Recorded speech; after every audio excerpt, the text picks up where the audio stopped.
Muy buenas noches, señoras, caballeros, bienvenidos al Gato al Agua. Hoy en una jornada particular, y ya ve usted cómo pica, porque estamos en público. Estamos en un acto público en Murcia, en el edificio Moneo, el Ayuntamiento de Murcia, en un programa especial que llevábamos muchísimo tiempo preparando para hablar de algo que forma parte de la vida cotidiana de todos los españoles en todas partes, y es la cuestión de la seguridad colectiva, la seguridad personal, los servicios de emergencias, las catástrofes, las calamidades. Si usted no sigue de hace tiempo, recordará, y si no se lo cuento yo ahora, que dentro de la cultura empresarial de esta cadena siempre hay, ¿no?, ese tipo de circunstancias que a la gente la marcan durante años. Bueno, en nuestro caso hubo uno de esos acontecimientos que fue el terremoto de Lorca.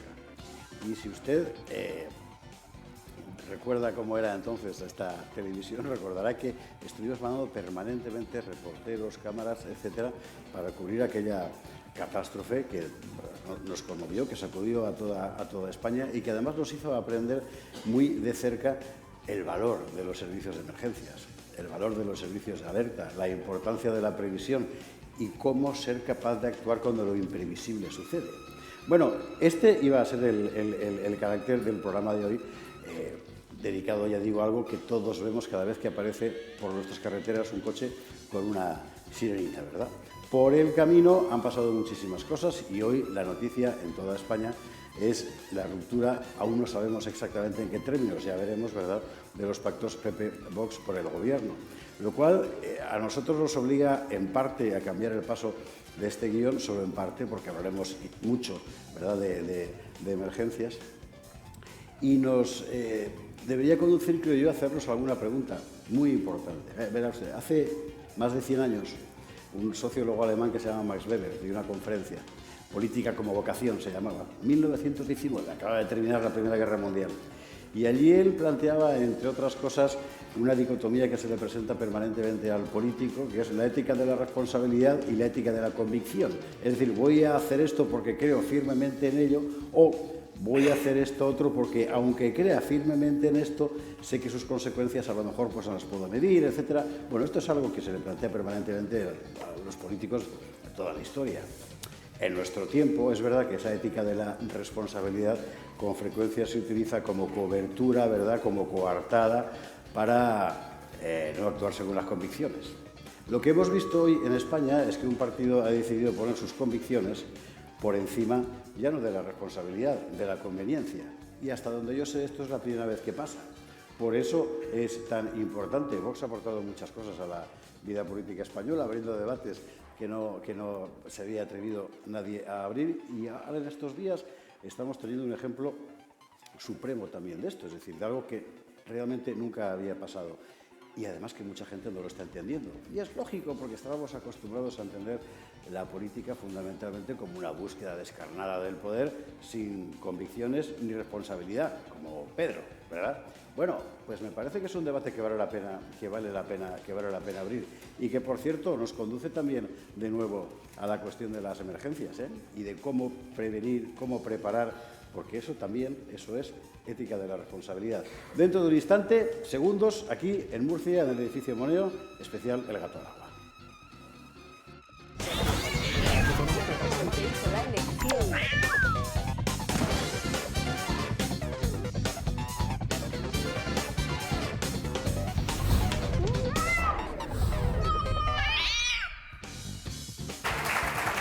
Y en este programa especial, con tantos amigos que están hoy acompañándonos aquí en este salón de actos, vamos a empezar a contar. Bueno, yo le voy a contar parte de lo que habrá esta noche, solo parte, porque además habrá muchos invitados. Vamos a entrar en Honduras y en Guatemala.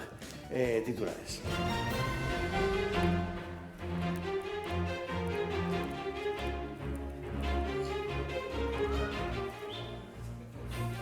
Bueno, naturalmente hemos de empezar por la gran cuestión política del día, es inevitable, el día, de la semana, del mes. Es decir, lo que ha pasado hoy fundamentalmente es que Sánchez ha logrado dividir a la derecha manipulando al PP con la cuestión de los menas, porque esto es lo esencial del asunto.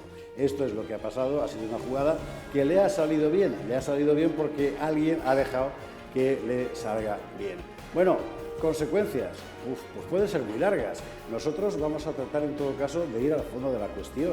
Es decir, ¿de qué estamos hablando cuando hablamos de la llegada de esos menores que, por cierto, con frecuencia no son menores, ¿verdad?, no acompañados, y qué hay que hacer con ellos?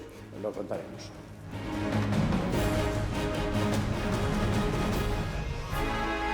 En materia de política nacional, de lo que todo el mundo está hablando en este momento es efectivamente esa ruptura de pactos anunciada por parte de Vox por la cesión del PP ante Sánchez. Insisto en que aquí hay que calibrar mucho las consecuencias, ¿eh? Nosotros vamos a tener esta noche a Jorge Buxadé para que nos lo cuente, para que nos diga exactamente hasta dónde llega, porque ahora es la pregunta que todo el mundo se está haciendo. ¿Esto qué va a significar? Lo veremos. Y luego, ya digo, es muy importante hoy para nosotros incidir en todo eso que todos vemos todo el tiempo y tantas veces lo vemos que pensamos que forma parte del paisaje, ¿no? Pero no, hay gente trabajando, hay gente organizando, hay gente planificando, hay gente que no duerme, hay gente de guardia, porque esto es como una milicia. ¿Cómo funciona esto? Es decir, ¿cómo se organiza? No la Protección Civil sin Murcia, porque ahí se le ha escapado a alguien una preposición. No, la Protección Civil en Murcia, por ejemplo. E insisto, que para nosotros fue un referente, sobre todo a partir del terremoto de Lorca. Hoy entraremos en ello. Tenemos hoy dos contertulios aquí, particularmente vinculados, por otra parte, al terruño, que son, uno, bueno, voy a decirlo igual, me matizará, pero bueno, el murciano por antonomasia del gato al agua, que es Jesús Trillo, y de la cartagenero, ¿o no? Buenas noches. Buenas noches. Por supuesto, encantado. ¿Qué tal? Y además encantado de estar en mi tierra, lógicamente. También he de decir que en un día que para mí es triste, porque yo no soy partidario de las rupturas de matrimonios, aunque sean de conveniencia. Y entonces, la verdad es que me parece que es un día triste porque a mí no me parece una buena noticia la ruptura de la coalición entre el PP y Vox. Yo creo que la derecha debe unirse, yo soy partidario de esa unión, creo que es la forma de ganar al Partido Socialista. No comprendo por qué los malos siempre se unen, como acaban de demostrar en Francia, con eso de las triangulaciones, ¿no?, entre la extrema izquierda, Macron, etcétera. Sin embargo, aquí somos incapaces, cuando estamos más cerca de lo que parece en muchas ocasiones. Además, en concreto, en Murcia, mi experiencia del gobierno PP, la mía, desde luego, no desde dentro del gobierno, sino desde un ciudadano murciano, ¿no? Era una buena experiencia. Sinceramente, la experiencia de la Consejería de Fomento, que era la que fundamentalmente llevaba Vox, y en general la coordinación con el resto de las consejerías de la comunidad autónoma, a mí me parecía que estaba funcionando bien. Pero en fin, yo comprendo que tú has hecho alusión a Weber. Weber era muy radical, ¿eh? A mí Weber en esa... Yo sabía que me ibas a poner alguna pega porque es alemán, ¿no? Ya sabes que Weber no hacía compatible la ética, o mejor dicho, los juicios de valor y la ciencia, ¿no? Y por eso la ciencia y la religión se reñían. Y por eso a mí Weber me parece un poco... Pero bueno, al margen de eso, que te doy la razón en cuanto a la ética de convicciones y la ética pobre de responsabilidad. Weber, si levantara la cabeza. Se lo merece. Al margen de eso, bueno, yo os dejo, no voy a coger el monopolio de la palabra. Yo sigo diciendo que a mí me gusta más el principio aquel de que la unión hace la fuerza que no la separación. Jesús Trillo, bienvenido, buenas noches. Otra presencia habitual en el gato al agua, también murciana, es un diputado de Vox por Murcia, o de Murcia por Vox, no sé exactamente cuál es la forma más adecuada que decirlo, y que para mí es una persona muy particular porque la conozco desde antes de ser diputado, incluso desde antes de ser de Vox, y para que siempre he tenido un enorme aprecio, que es Joaquín Robles. Muy buenas noches. Buenas noches, pues yo encantado. Yo no soy de Cartagena, yo soy Montaraz, yo soy de Moratalla, del noroeste de la región de Murcia. Lo que acaba de decir Jesús Trillo, pues con franqueza yo creo que no tiene razón. Y no tiene razón porque el Partido Socialista ya ha elegido a sus socios. Los ha elegido en Europa. Es von der Leyen, es la Agenda 2030. El Partido Socialista ya eligió sus socios en el Congreso, permitiendo que en las mesas del Congreso estuviesen presidentes de Esquerra Republicana, del PNV, y negándose a que hubiese presencia en la mesa de Vox, como en la mesa del Parlamento. Es el PSOE el que ha elegido sus socios. Y cuando hemos hecho un pacto, los pactos están para cumplirlos. Si una parte no cumple el pacto, obviamente los demás estamos en la obligación de decírselo. Entonces, no ha habido cumplimiento, sobre todo en este asunto de los MENAs. Incluso el titular que se ha planteado aquí de que es una maniobra de Sánchez, no es una maniobra de Sánchez. Si es que el PP está en eso, está en los MENAs y está en este asunto. Solo falta que te metas con Max Weber también. Bueno, yo a Weber le tengo también cierta tirria, pero por el librito este de la ética protestante y el espíritu del capitalismo, bueno, que eso es una chorrada que se sacó Weber de la manga completamente. Ciertamente. Pero en fin, entonces, bueno, ¿Qué programita voluntad me vais a dar? de colaboración. Yo creo que lo que no se puede es empezar aquí a encapsular las cosas y decir, la derecha se une. Pues qué derecha más rara ese PP, porque sus políticas son políticas de izquierdas. Entonces, si eso es la derecha, pues entonces yo no soy de derecha, desde luego. Bien, Bueno, hay que ¿alguien más está comenzar. enfadado aquí en la mesa hoy? Joaquín, bienvenido, buenas noches. Bueno, pues desde la montaña de Moratalla hasta la mar de Cartagena, en medio, Ángela Sobrino, muy buenas noches. Buenas noches. Comunidad solar. ¿Cómo no va a haber comunidad solar en Murcia? Pues es natural. Obviamente, Efectivamente. ¿Qué tal? obviamente. Muy bien, muy contenta de estar aquí, de que hayáis venido a verme. Tú estás, ¿cómo es la cosa? ¿Tú llevas comunidad solar aquí? ¿Estás aquí y trabajas en el conjunto de comunidad solar? ¿Estáis fragmentados por comunidades, por provincias? ¿Cómo va eso? Bueno, Comunidad Solar como tal está en Madrid, lo único que tenemos también oficina en Castellón, tenemos gente trabajando en un montón de sitios, incluso fuera. O sea que Comunidad Solar está en todos lados y también está en Murcia. De 17 comunidades autónomas habéis decidido venir aquí a Murcia, que estaba justo yo. Así que aquí estamos. Yo soy de comunidad solar. ¿Es comunero? Ah, bueno, entonces puede hablar él, entonces, puede En la hablar huerta, Joaquín. tengo 7 placas ahí Qué maravilla, qué de maravilla. comunidad solar. Esto no estaba preparado. No lo tenía ni Lo demás idea. beber sí, pero esto no. Bueno, ahora mismo estáis con dos proyectos que a la gente le está llamando mucho la atención. Uno ya lo he conseguido entender yo, con lo cual está bien, que es el del autoconsumo remoto. Y esa posibilidad absolutamente fantástica de que no seas solo consumidor de energía y por tanto dependas del humor bueno o malo, generalmente malo, de quien te la distribuye, sino que además puedas ser productor de tu propia energía. Y luego está la cuestión de la aerotermia. La cuestión de la aerotermia que generalmente venía siempre con un San Benito previo, que es que gasta mucho. Y los aparatos son demasiado grandes y no hay dónde colocarlos. Y vosotros estáis dándole la vuelta a toda la cuestión de la Sí. aerotermia, ¿en qué sentido? Bueno, corrijo, no es que gaste mucho la aerotermia, al revés, gasta 3 o 4 veces menos que el gas. No, pero que te decía todo el mundo, Pero esto gasta una barbaridad. no es que gaste, o sea, gasta electricidad, pero ya no estás gastando gas, que gasta muchísimo más, que es perjudicial y es más caro.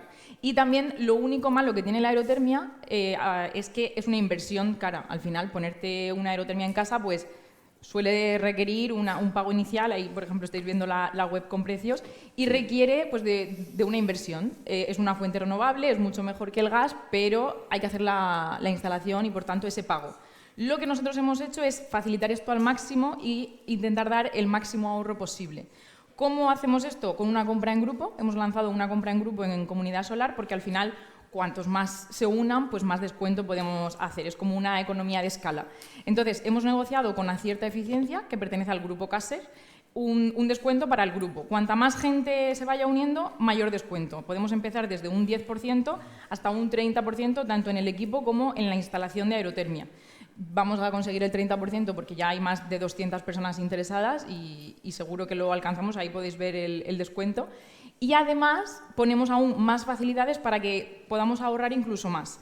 Ayudamos prestando asesoramiento fiscal para que se puedan bonificar desde un 20 a un 60% en renta, porque al final cuando tú te pones un sistema de aerotermia puedes conseguir un certificado de eficiencia energética. Eso te quería preguntar yo, sí, porque una de las cosas que vosotros empezasteis a aportar desde el principio, cuando solo era cuestión de placas, y era una magnífica idea, era la de, en líneas generales, el ciudadano no sabe, pues tampoco está metido en estas historias, cuánto se puede ahorrar, qué ayudas le pueden dar, qué se puede desgravar, que no se preocupe, nosotros lo arreglamos, y aquí hacéis un poco lo mismo con este certificado. Lo mismo. Al final, si algo caracteriza a la Comunidad Solar es que intentamos hacerlo todo lo más fácil posible, que las personas se puedan beneficiar al máximo de todo lo que haya disponible para conseguir el máximo ahorro, y en este caso es igual. Comunidad Solar, primero, negocia este descuento con Acierta, luego hace asesoramiento fiscal para explicar a la persona lo que tiene que hacer en su renta del año que viene, como os digo, puede ser un beneficio o sea, una bonificación de un 20 hasta un 60% de la inversión de aerotermia. Y encima hemos hecho una cosa que aún es un poco desconocida, y es que también gestionamos la venta de los certificados CAE. El certificado CAE es el certificado de ahorro energético que se genera cuando una persona, pues cuando te instalas aerotermia estás ahorrando kilovatios hora, porque al final el gas gasta más que la aerotermia.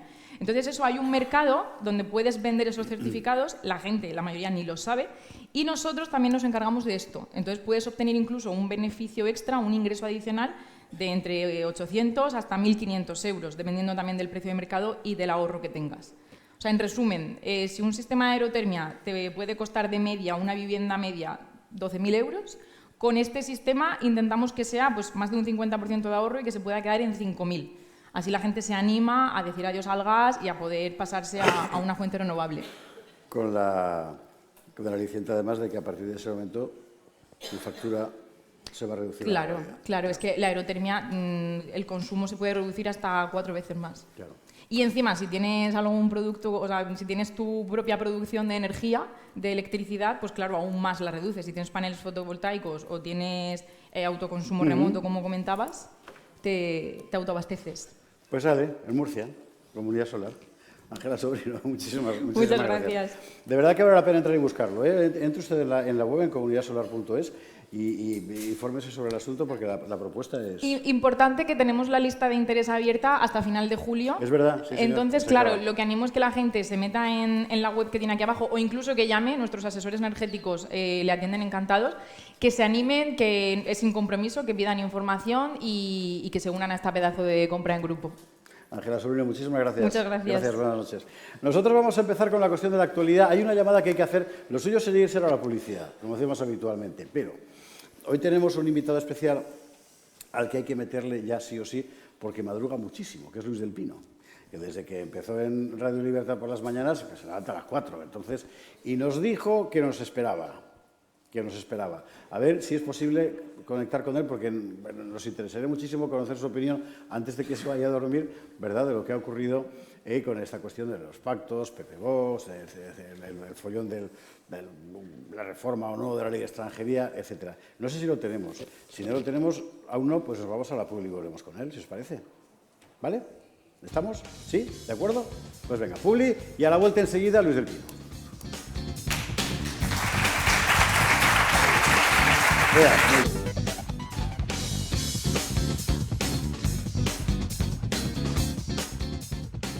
Estamos de vuelta, Gato al Agua, desde Murcia. Hoy desde el edificio Moneo del Ayuntamiento de Murcia, en un programa que iba a ir íntegramente dedicado a cuestiones de interior, seguridad, de emergencias, protección. Por el camino, es lo que tiene este oficio, que te arrolla en la actualidad. Hablaremos mucho, de todas formas, de esa cuestión de las emergencias y tal.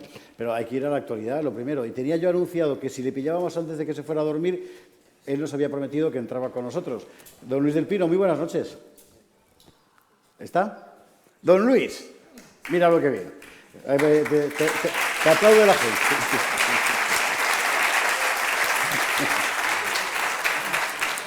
Oye, lo primero, muchísimas gracias por habernos esperado, de verdad, mil perdones. Y aunque sea muy rápidamente y a bote pronto, mañana te escucharemos largo y tendido tu juicio sobre la situación en este momento de los pactos, ya no pactos, de Pepe y Vox. Yo creo que no nos ha oído nada, o sea, ni el aplauso, ni nada, de nada, ¿verdad? Nada, de nada. Generalmente tiene que quitarle a una tecla que se llama mute, que todo el mundo tiene puesta mientras habla. A ver, puede ser, lo tenemos, Luis del Pino, que mañana empieza muy temprano en Radio Libertad, bueno, tempranísimo, y hay que preparar el programa antes, claro. Seguimos con problemas, metemos el vídeo y esperamos a ver si se coge. Bueno, pues nosotros habíamos preparado un vídeo, si usted se acuerda, cuando se cumplió el año de los pactos de gobierno, nosotros aquí recordamos, bueno, esto levantó una enorme esperanza en toda la derecha social española, porque además estaban funcionando bien. Se estaba demostrando que era posible hacer política de otra manera. Y Miguel Gutiérrez hizo un informe francamente interesante que me parece que vale la pena rescatar. Es este. Hace un año, el panorama político autonómico dio un giro de 180 grados con la victoria electoral del bloque de centro-derecha. Desde entonces, el Partido Popular y Vox gobiernan juntos en Extremadura, en la región de Murcia, en Aragón y en la Comunidad Valenciana. También en Castilla y León desde un año antes. La colaboración entre ambas fuerzas está dando sus frutos. Veamos algunos ejemplos. En la Comunidad Valenciana ambos partidos han presentado una proposición de libertad educativa. Se ha eliminado el 25% obligatorio de valenciano en las zonas castellanoparlantes de la región.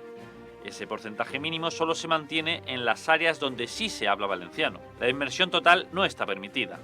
La presencia equilibrada de ambas lenguas es obligatoria desde tercero de primaria. En Aragón, ambas formaciones han derogado la Ley de Memoria Democrática Regional y han impulsado una ley de concordia que reconoce a todas las víctimas de la guerra y no solo a las de un bando. La ley cuestiona las subvenciones en esta materia, unas ayudas que deberán, a partir de ahora, ser justificadas debidamente. La ley será recurrida al Constitucional por el Gobierno central. Castilla y León y la Comunidad Valenciana también impulsan iniciativas similares. En Extremadura, las medidas reflejan partidas de apoyo a la natalidad, al mundo rural y a la reducción del gasto superfluo, como las subvenciones a los sindicatos. Esta última medida también se ha aplicado en otras regiones. En Murcia, el Ejecutivo de López Miras y de Antelo ha reducido impuestos y las subvenciones a los sindicatos en un 25%. Sin embargo, PP y Vox no han sido capaces de consensuar una nueva ley de protección del Mar Menor, un hecho que ha provocado una reunión de la Comisión de Seguimiento del Pacto ante la abstención del PP con la propuesta de Vox. En Castilla y León, donde gobiernan en coalición desde 2022, se ha destinado el 11% de los presupuestos, 1.500 millones, al apoyo a la agricultura y a la ganadería ante la crisis que sufre el sector. Además, se ha articulado un bono nacimiento y un bono concilia para fomentar la natalidad. Por otro lado, todos los consejeros de Agricultura y Mundo Rural de Vox, de estas comunidades autónomas, se reunieron en Bruselas con el comisario de Agricultura de la Unión Europea y consiguieron su compromiso para flexibilizar la PAC. A pesar de todos estos logros, desde Génova ponen trabas a los acuerdos y al entendimiento entre las formaciones, pues la máxima preocupación de Feijóo es absorber a los votantes de la formación de Abascal. Bueno, lo interesante de este informe es que, vamos a ver, nadie dijo nunca que esto iba a ser fácil, evidentemente. Pero bueno, era posible hacer cosas y sobre todo era posible hacer cosas que significaban una rectificación muy notable de la deriva que estaba llevando España en los últimos años. Nos ha parecido interesante recordar todo esto hoy porque al final, en realidad, lo que se queda por la borda es esto, ¿no? De las cosas buenas que se habían conseguido. Pero hay que recordar que estas cosas se han conseguido por Vox.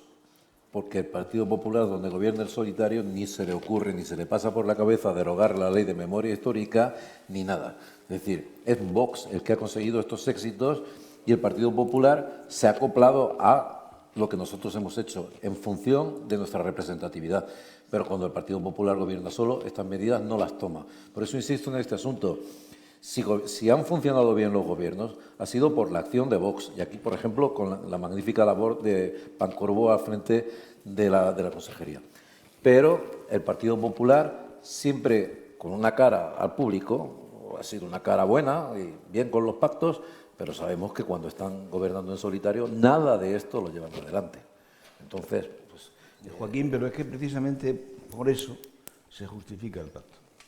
Porque si el Vox el pacto se justifica con lo que se ha firmado. Si no se cumple lo firmado... Entiéndeme. No, déjame acabar un momento. Yo lo que quiero decir es que tú has dicho que no hubiera habido ley de derogación de la ley de memoria histórica y, por tanto, ley de concordia, que no hubiera habido revisión de la política lingüística en Baleares, que no hubiera habido y no habría revisión de la política sobre el Mar Menor en Murcia, etcétera.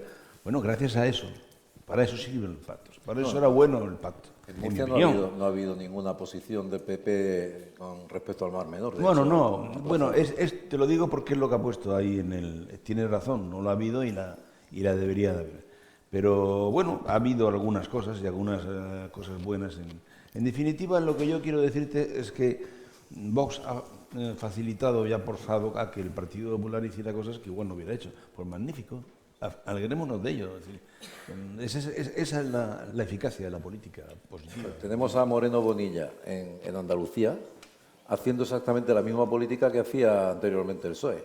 De hecho, con la ley de eutanasia, está movilizando ambulancias para aplicar la ley de eutanasia por todos los pueblos de Andalucía. Entonces, el pacto, naturalmente, tiene una serie de ítems, una serie de puntos. Esos puntos nosotros los hemos cumplido a rajatabla, los hemos cumplido escrupulosamente. El Partido Popular no. Y en un asunto tan sensible como es este, de la inmigración, se pliega a las exigencias del Partido Socialista. Por tanto, nosotros no podemos estar en un gobierno que está haciendo lo contrario de lo que nosotros hemos dicho y por lo cual nosotros nos presentamos a las elecciones. Entonces, es imposible decir, bueno, es que si estáis vosotros, el PP se vuelve más racional. No, que se vuelvan racionales ellos y luego pactamos otra vez. Bueno, sí, vamos a ver, yo no voy a discutir vuestras convicciones, que por supuesto las respeto, me parecen además muy bien. No conozco tampoco los intríngulis ni las interioridades de esta deriva finalmente de ruptura, ¿no? Pero en fin, creo que de otra manera hay que buscar el encuentro, porque si no encontramos un punto de encuentro, la centro-derecha español, en mi opinión, jamás llegará al poder. Hay que cumplir con los acuerdos. Nosotros hemos cumplido con nuestra parte del acuerdo. Es el Partido Popular el que no ha cumplido la parte del acuerdo. Esto es así. Bueno, evidente. Están pasando cosas muy importantes. En Francia, mira, el centro prefiere pactar con la izquierda. Es decir, que, claro. Don Luis del Pino, ¿ya? ¿De verdad? No me lo puedo creer. ¿Nos escucha? Luis, maestro. Muy buenas noches. Muy buenas noches. Buenas noches.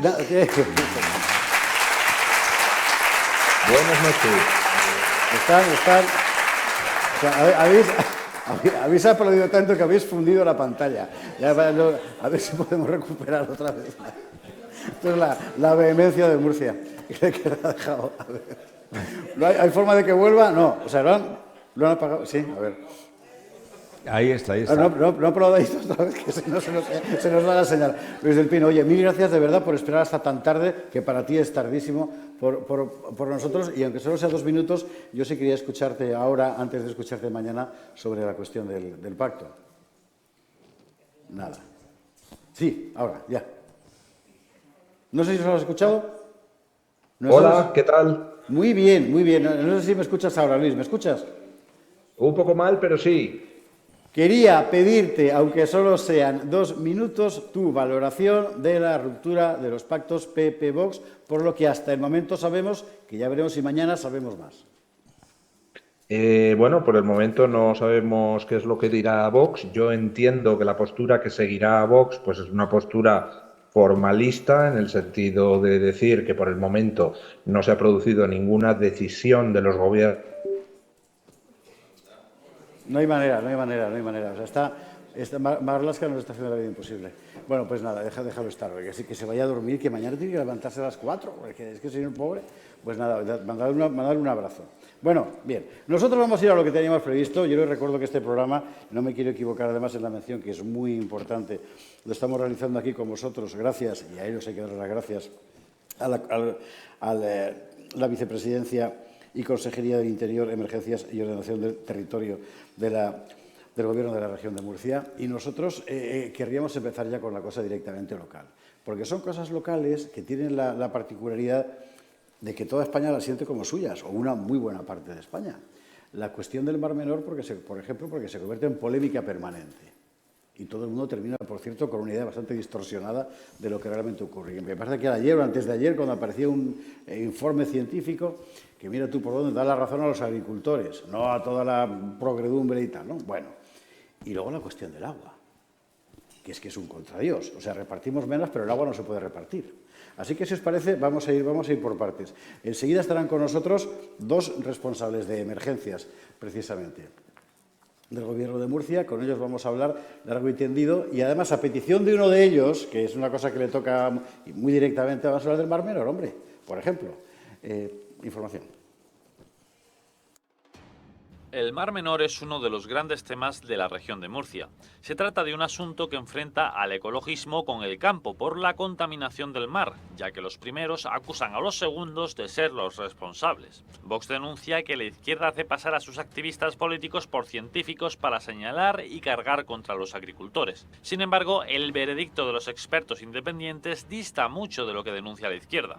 Brian Lapointe, experto en contaminación de aguas, estudió el Mar Menor el pasado mes de marzo y llegó a una conclusión. no es culpa del campo, sino de las aguas residuales procedentes del enorme número de urbanizaciones cercanas al mar. Los datos hablan de la procedencia de los nutrientes y revelan que la contaminación de las aguas es provocada fundamentalmente por la entrada de aguas residuales de origen urbano que han sido tratadas mal. Pone como ejemplo el nitrógeno, que procedía en un 50% de aguas residuales y solo en un 8% de los fertilizantes utilizados por los agricultores. De esta forma queda claro dónde hay que actuar. El experto recomienda mejorar la infraestructura de tratamiento y gestión de aguas residuales, vía superficial y subterránea, y reducir la carga de nutrientes para recuperar la calidad del agua y apoyar paralelamente la recuperación de las praderas marinas. A pesar de este claro veredicto, no hay consenso sobre la forma de actuar. Vox llevó a la Asamblea de Murcia una proposición de ley para modificar la legislación vigente del Mar Menor, pero el Partido Popular se abstuvo y no permitió que fuera tomada ni siquiera en consideración. Sin embargo, Vox sí apoyó una moción posterior de los populares para modificar la ley. La propuesta de la formación de Abascal va en consonancia con los datos. Pretende, entre otras cosas, realizar un saneamiento separativo de aguas pluviales y fecales, que sea obligatorio en todos los ayuntamientos ribereños de la zona, que son los grandes culpables de lo que se vierte. Y propone además elaborar un plan que permita a los agricultores instalar desalobrizadoras que eliminen todas las salmueras. Está por ver qué le depara al Mar Menor. Don Rubén Martínez Alpáñez es el portavoz del Grupo Parlamentario de Vox en la Asamblea de Murcia. Muy buenas noches. Muy buenas noches. Y además encantado. el que ha dicho por lo bajini que hablemos del Mar Menor era él, así que ahora vamos a hablar, ahora vamos a hablar del Mar Menor. Pero antes de ello, lo primero que voy a hacer va a ser agradecerle que haya traído al recuerdo Lorca y los terremotos de Lorca, porque todo España, todo Murcia se movilizó ante ese desastre, pero se movilizó en el corto plazo, porque tuvo que llegar un consejero de Vox para que se terminaran de pagar las indemnizaciones a todos los damnificados por el terremoto de Lorca. 13 años después todavía no se habían abonado todas las subvenciones, todas las ayudas a aquellos que perdieron sus casas. Y ya no le quiero decir a aquellos que tuvieron la desgracia de perder la vida o algún familiar que perdiera la vida. 13 años después. Eso, sin duda alguna, una característica de los gobiernos que ha tenido la región de Murcia hasta la fecha, y es la parsimonia que decimos aquí. Con relación a la ley del Mar Menor, después de 4 años, avanzaron en el desarrollo de su ley del Mar Menor y crearon una comisión. 4 años para ponerse de acuerdo con el Ministerio para crear una comisión. Después de esos 4 años... Eso es la parsimonia también. Eso es la parsimonia también, más o menos. Sí, porque después de esos 4 años crean la comisión y el primer cometido es darse un plazo de 6 meses para hablar, para determinar de qué van a hablar en esa comisión. Y en esto ya, pues nosotros ya no pudimos esperar más. Nosotros somos gente que venimos de nuestro trabajo ordinario de la calle, no somos gente que estemos agarrados al sillón, y muchísimo menos que vivamos de la política, y teníamos que meter prisa. Teníamos que meter prisa porque la región lo necesita, el Mar Menor lo necesita, los agricultores, los constructores, todos.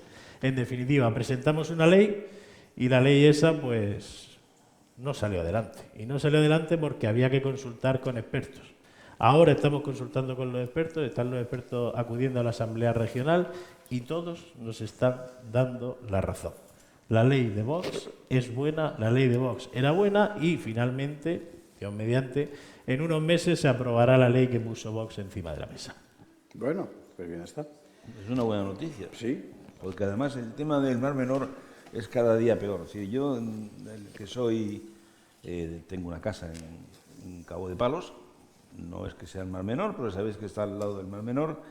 A mí soy enamorado del Mar Menor desde que era niño, y la verdad es que veo cómo se va muriendo poco a poco por una estupidez, y es que no quieren abrir olas, no se enteran que o el agua se remueve o aquello se muere, es decir, que es que no hay manera. Pero aparte de eso, han hecho un ataque a todo lo que es el campo de Cartagena en cuanto a los cultivos, que han acabado prácticamente, o van a acabar probablemente, con la agricultura temprana de la zona. Y eso sí que es grave. Es decir, ahora me contabas tú antes, precisamente, 464 millones del Miteco que pusieron en grandes medidas, que no han ejecutado ni el 9%, pero sobre todo, además, yo recuerdo el famoso plan de filtros verdes, que empezaba a pensar en expropiar fincas a las cuales han perjudicado las mejores fincas de cultivo, por ejemplo, una en Torre Pacheco, a la que yo conozco muy bien, o Es decir, no me estoy hablando solamente del poniente, de las calles detrás de los Nietos y de los Urrutia, sino todas las del norte. En fin, un auténtico desastre. Toda la política de la señora esta que ha ido a Europa, del Namiteco. La señora esta es Teresa Rivera. Teresa Que le Rivera. daba no sé qué decirlo, pero porque es muy cortés, pero... No, porque bueno, Ya. que es, como tú sabes muy bien, representante oficial de muchos lobbies energéticos. Es que es una lobista climática, ella Totalmente. vive de eso, o sea, no es otra cosa. Teresa Aparte Rivera. de esposa del célebre argentino juez. Bueno, no, es el hijo, ¿no? No, ¿es el hijo o el...? Sí, hombre, sí, es el hijo de Bacigalupo. Digo Atigalupo, ¿no? Sí, sí. En fin. Esto ya son cosas de señores mayores, ¿no? Yo creo que no, pero bueno. Pues es importante Pero, destacar, en fin. ahora que ha sacado Perdona, a sí. colación a Teresa Rivera, que en la campaña electoral de las europeas estuvo en Murcia. Fue un viaje relámpago, Pedro Sánchez y ella. Pues dieron un meeting enfrente de unas casitas muy bonitas que hay en los Alcázares que no tienen red de saneamiento. Pleno Mira siglo qué XXI. Primera Ya. línea de playa, segunda línea de playa, no hay red de saneamiento. Y la culpa es de los agricultores, seguramente. Sí. Eso es del todo insostenible y eso es del todo en pleno siglo XXI. Que urbanizaciones en primera línea de playa no tengan red de saneamiento, pero la culpa es de los agricultores. Pues efectivamente. Pero no solamente en los Alcázares, en toda la línea de la costa. En todo, que sí, por Y supuesto. por tanto allí todos son aguas residuales, como ha demostrado el informe, ¿no? Así es. En fin, bueno, mire, de lo que se trataba fundamentalmente era de que esto se fuera conociendo, ¿no? Y este informe de Miguel Gutiérrez se basa precisamente en las últimas conclusiones científicas. Otra cosa es que la ministra de Ciencia se entere, pero bueno. Estábamos con la cosa de las emergencias. Yo he citado nada más empezar el programa el asunto de Lorca, porque para nosotros como televisión, cuando éramos Intereconomía y después, fue algo muy importante. Esto ya es un poco hacer confesión personal y entiendo que a la gente le aburra un poco, pero cuando eres periodista normalmente estás contando de todo, estás contando todo género de catástrofes, pero rara vez las vives de verdad, ¿no? Y con la violencia, por ejemplo, la guerra, cuando lo ves en la tele no huele. Cuando estás allí es distinto. Y con esto es un poco igual. Cuando tú informas sobre una calamidad, sobre una catástrofe, simplemente es información y acabas insensibilizado. Estar allí a pie de suelo, sobre todo cuando se ha abierto el suelo, es otra cosa. Y eso es lo que nos pasó a todos los que entonces estábamos haciendo televisión en esta casa. Y pudimos conocer de primera mano a la gente que estaba allí trabajando en aquello. Y uno de ellos, precisamente, ahora es el director general de emergencias, que es Ricardo Villalba. ¿Qué tal? Muy buenas noches. Encantado, muy buenas noches. Qué experiencias, ¿eh? Dura, muy dura. Pero una cosa, tú ahora estás en esto otra vez. ¿Antes también te dedicabas a eso? Sí, yo llevo 30 años en el mundo de las emergencias y la seguridad. Estuve una temporada dedicado a la actividad privada en excedencia durante 9 años, dedicado básicamente a la formación también en el área, a la consultoría también en el área de seguridad y emergencias, y me reincorporé con motivo de la pandemia de nuevo a mi puesto de trabajo, que es la jefatura de servicios de emergencias de Lorca. Una vida tranquila, ¿no? Eso, Bueno, escogí un mal día para dejar de fumar. Sí, sí, Ahora es un mundo complejo, pero también interesante porque es variado, ¿no? Y no sueles aburrirte, ¿no? Siempre no sabes qué te va a deparar, como fue el terremoto, que fue totalmente sorpresivo, aunque en cierta medida tenemos una experiencia porque nuestras pedanías altas, las de Lorca, habían sido afectadas en al menos 2 ocasiones por terremotos destructivos, pero bueno. Eso es interesante, porque uno siempre está preparado para lo peor, pero en realidad nunca está realmente preparado. Es decir, al final lo peor te supera siempre. Claro, yo soy valenciano, es decir, la cosa de las riadas, pues te puedes imaginar, forman parte, pero nunca estás preparado. Evidentemente, nunca. ¿Y cómo lo haces? Pues yo recuerdo, por ejemplo, aquí la bronca formidable que hubo, y además me parece que con toda la razón por parte de la gente del campo, dejándonos limpiar los cauces, por ejemplo, ¿no?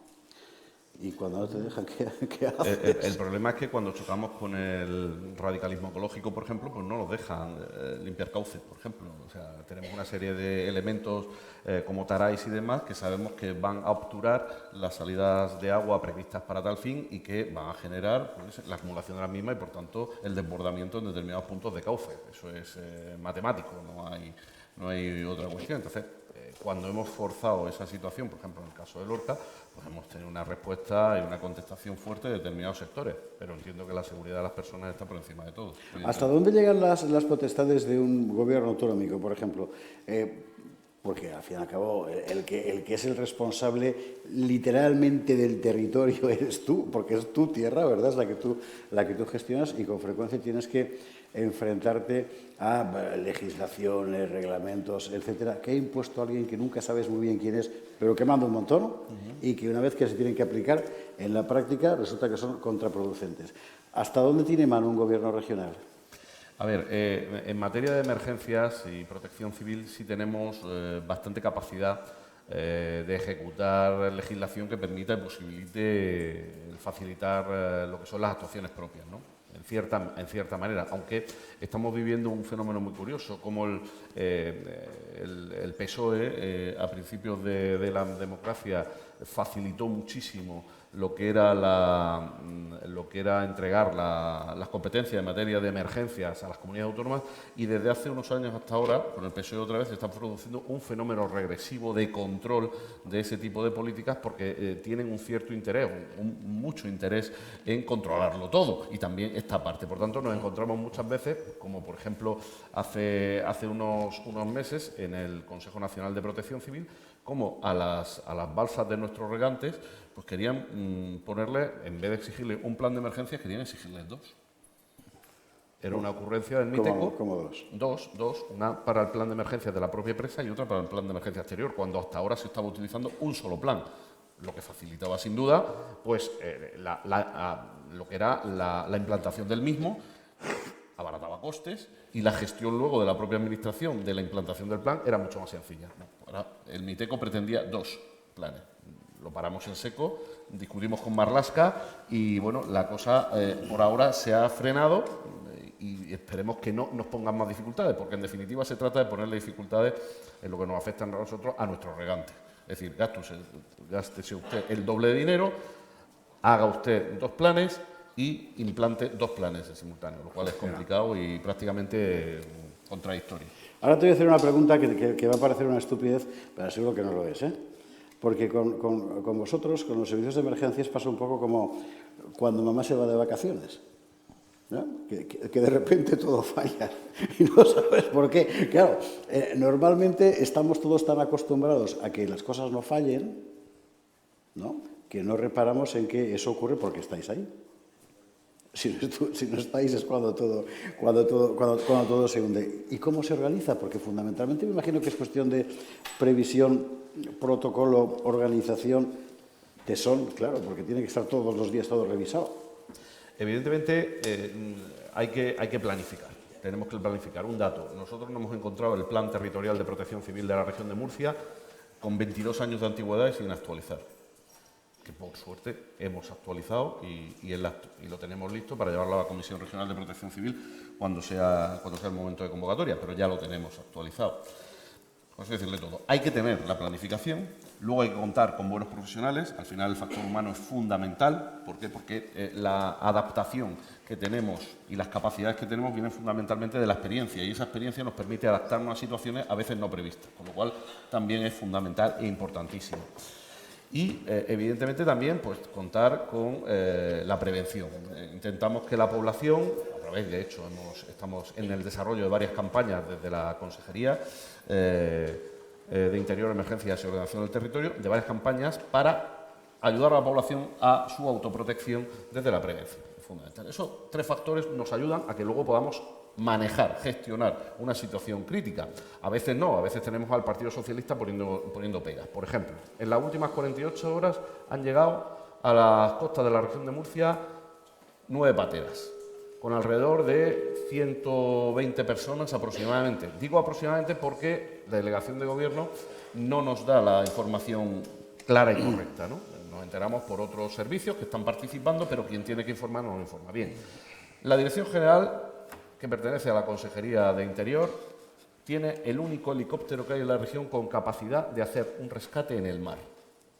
Le hemos dicho al propio Marlaska en ese Consejo Nacional de Protección Civil del 10 de abril, oiga, haga el favor de avisarnos cuando viene una oleada de pateras, porque si hay que intervenir, tenemos que configurar el helicóptero en modo mar, en intervención en el mar. Hay que ponerle flotadores, los rescatadores tienen que ponerse su equipo, y no lo hemos conseguido. ¿Qué implica eso? Que nos avisan cuando ha zozobrado ya y tenemos a esas personas que vienen en patera, a esas personas manejadas por las mafias, las tenemos en el agua. Y la delegación del Gobierno, atentos a lo que voy a leer, porque esto que ha contado Ricardo es en Murcia. En Baleares, la delegación del Gobierno en Baleares lo ha ocultado, pero fuentes dependientes de la delegación, entre usted y yo, que le coge a la policía y te llama, porque está la historia, ¿verdad?, confirman que Mallorca, Cabrera y Formentera están sufriendo una avalancha inmigratoria en las últimas 48 horas, más de 300 inmigrantes ilegales por el momento y continúan llegando.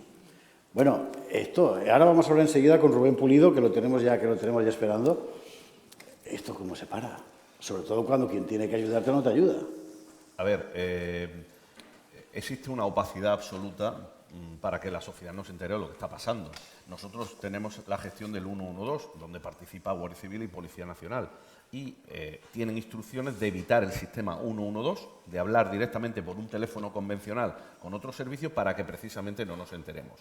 En este contingente de inmigrantes que ha llegado ilegalmente en las últimas 48 horas, calculamos por los llamantes que nos han llegado, las llamadas, que hay entre 10 y 15 menores, cuando hablamos de menas, 10 y 15 menores. No le puedo precisar acompañados o no, pero hay entre 10 y 15 menores, que ya lo tenemos el dato. Entonces, luchamos contra esta opacidad. Es complicado, porque al final son servicios jerarquizados que están respondiendo a una autoridad superior que les impide dar la información que tendría que proceder en este sentido. Hablando de todo esto, estábamos pendientes de una conexión con Rubén Pulido, que como usted sabe, porque lo habrá visto en nuestro programa, es el mayor especialista español en los flujos migratorios y sobre todo en contar lo que nadie cuenta. Le cogemos con un pie en el estribo. Rubén, muy buenas noches, ¿qué tal? Buenas noches. Bueno, ¿cómo estás viendo lo que acaba de contar Ricardo que está ocurriendo en Murcia en estas últimas horas? Lo que nos cuentan desde Baleares que está ocurriendo también. Te 48 horas frenéticas ahora mismo. ¿Me escuchas con mucha dificultad? Ahora mismo sí. Pues ya verás con lo que te tengo que decir. Si te hablo más despacio y así me escuchas, ¿o no? Nada. Se ha quedado congelado. Y no me extraña nada. Vamos a hacer una cosa. Rubén, Ricardo, ¿os quedéis con nosotros un instante? Muy bien. Todavía. Si os parece, vamos a la publicidad porque hay que hacer una pausa, sí o sí, ¿verdad? Mientras tanto... ¿De acuerdo? Sí, perfecto. Mientras tanto, tratamos de arreglar esa conexión y vamos evaluando estas otras cuestiones de emergencia. Ya que tenemos aquí a los responsables, vamos a preguntarles todo lo que hay que saber. Hasta ahora mismo.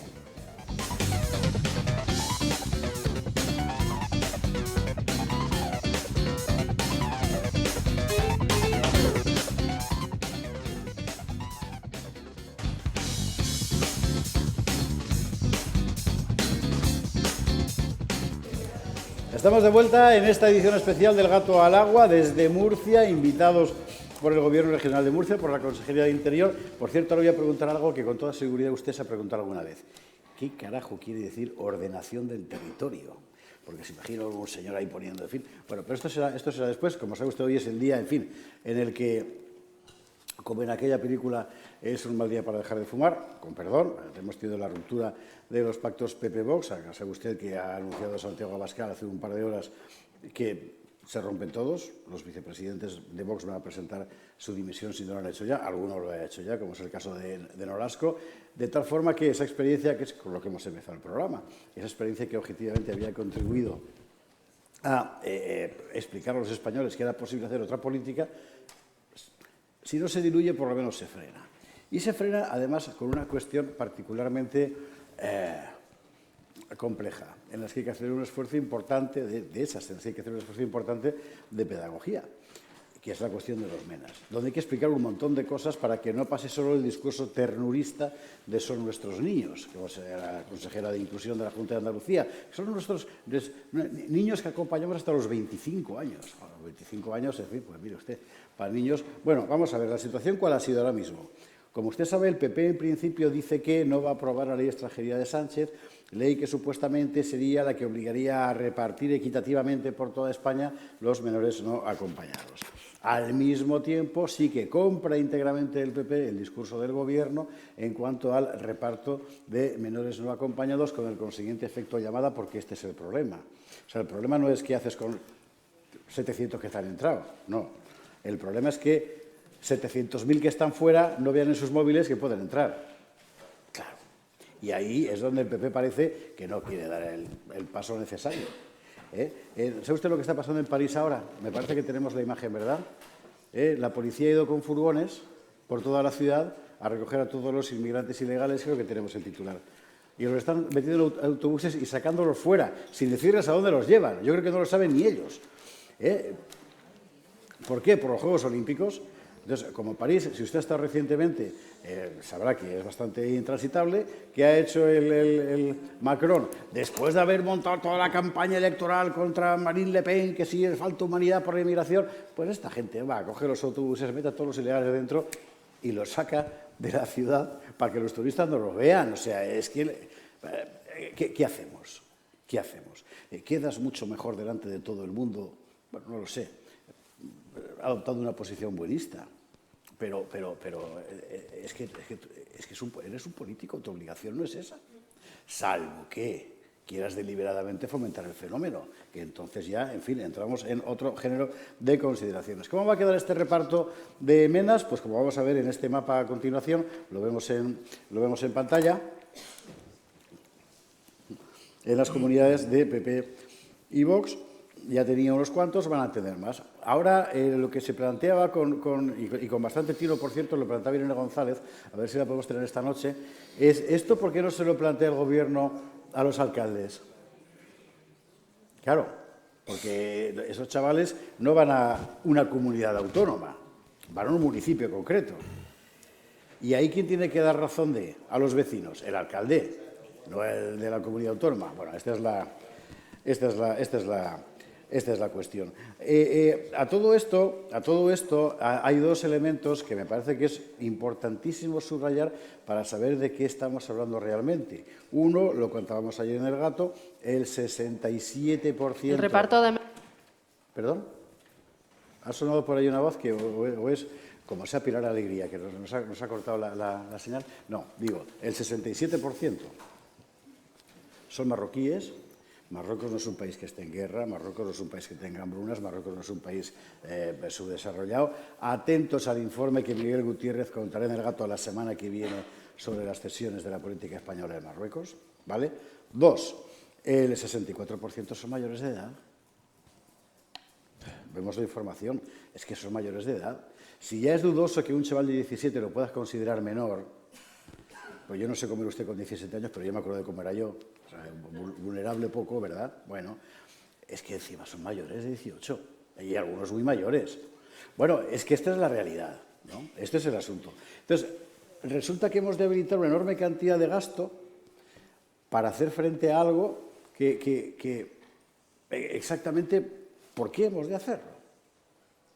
Es que es la pregunta a la que habría que contestar. Bueno, en fin, todo esto quería contarle yo para poner en contexto lo que ha ocurrido en el plano político. Siendo esta la realidad, la posición del Partido Popular, lo que un acreditado comunicador, hoy más bien al escrito, al bando peperista, llama maricomplejines, totalmente.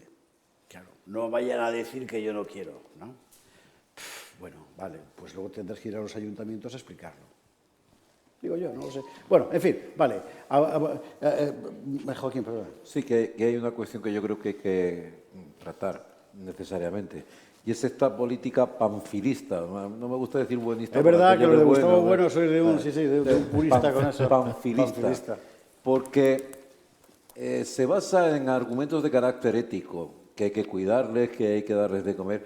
Pero nosotros tenemos unos recursos limitados. Y cuando se desbordan esos recursos, entonces resulta que es la propia ética la que ya no se puede cumplir, porque no hay recursos para atenderles. Entonces esto no puede ser que se solucione apelando a los buenos sentimientos, como si los demás fuésemos monstruos o algo así, como si los demás quisiéramos que murieran en el mar, que lo están diciendo. Es que nosotros somos una sociedad política. Si entran mañana 30 millones de nigerianos, pues olvídate de la sociedad política, porque no tenemos ni médicos, ni maestros, ni alimentos para darles. Entonces es la destrucción de la sociedad política y por eso necesitamos una política seria. Además, ¿dónde se ha visto que los refugiados sean solamente niños y nunca niñas? ¿Eso dónde se ha visto? Pero ¿a quién intentan engañar con esto? Son todos varones, muchos de ellos en edad militar, niñas ninguna. Ayer decía la ministra, ¡ay, los niños y las niñas! ¿Pero qué niñas? ¿Quién ha visto a las niñas por alguna parte? ¿Y dónde están las mujeres? En una guerra lo normal es las mujeres y los niños los primeros que salen. Si es una situación de que son refugiados de verdad, lo normal es eso. Los más débiles, los que no pueden entrar en el frente de batalla. Pero aquí lo que están entrando son zagalones, como se dice aquí en Murcia, zagalones, y ojo, y Rubén Pulido explicaba el otro día que se están vaciando las cárceles de Marruecos. Sí, eso es verdad. Según- ¿Cómo has dicho que sí? ¿Pajarones? Zagalones. Zagalones. ¿Cómo? Zagalones. Zagalones de Zagal. Eso en Madrid no lo hubiera dicho, pero aquí lo digo. Zagalones, no, pero hay que decirlo en Madrid también. Sí, Zagalones. Javier, continuando con los datos que ha dado Joaquín Robles, muy certeros, pues es cierto que si vienen niñas, este porcentaje está muy por debajo del 10%. Bien, pues de este porcentaje del menor del 10%, el 90% de esas mujeres o niñas, el 90% son víctimas de trata de blancas, son víctimas de explotación sexual. Y me van a permitir que haga un pequeño paréntesis y que diga aquí públicamente, como portavoz de Vox en la Asamblea Regional de Murcia, que hoy es un día para sentirse verdaderamente orgulloso de mi partido, de mi presidente Abascal y de mi presidente Antelo, porque yo no podría ir con la cabeza alta, yo no podría salir a la calle si tuviera conflictos morales y permitir, como se está permitiendo ahora mismo, que las mafias se enriquezcan traficando con niños, explotando sexualmente a mujeres y explotando a chicos. Eso no puede ser por mantener un sillón. Y eso lo están haciendo ahora mismo el Partido Socialista y el Partido Demócrata.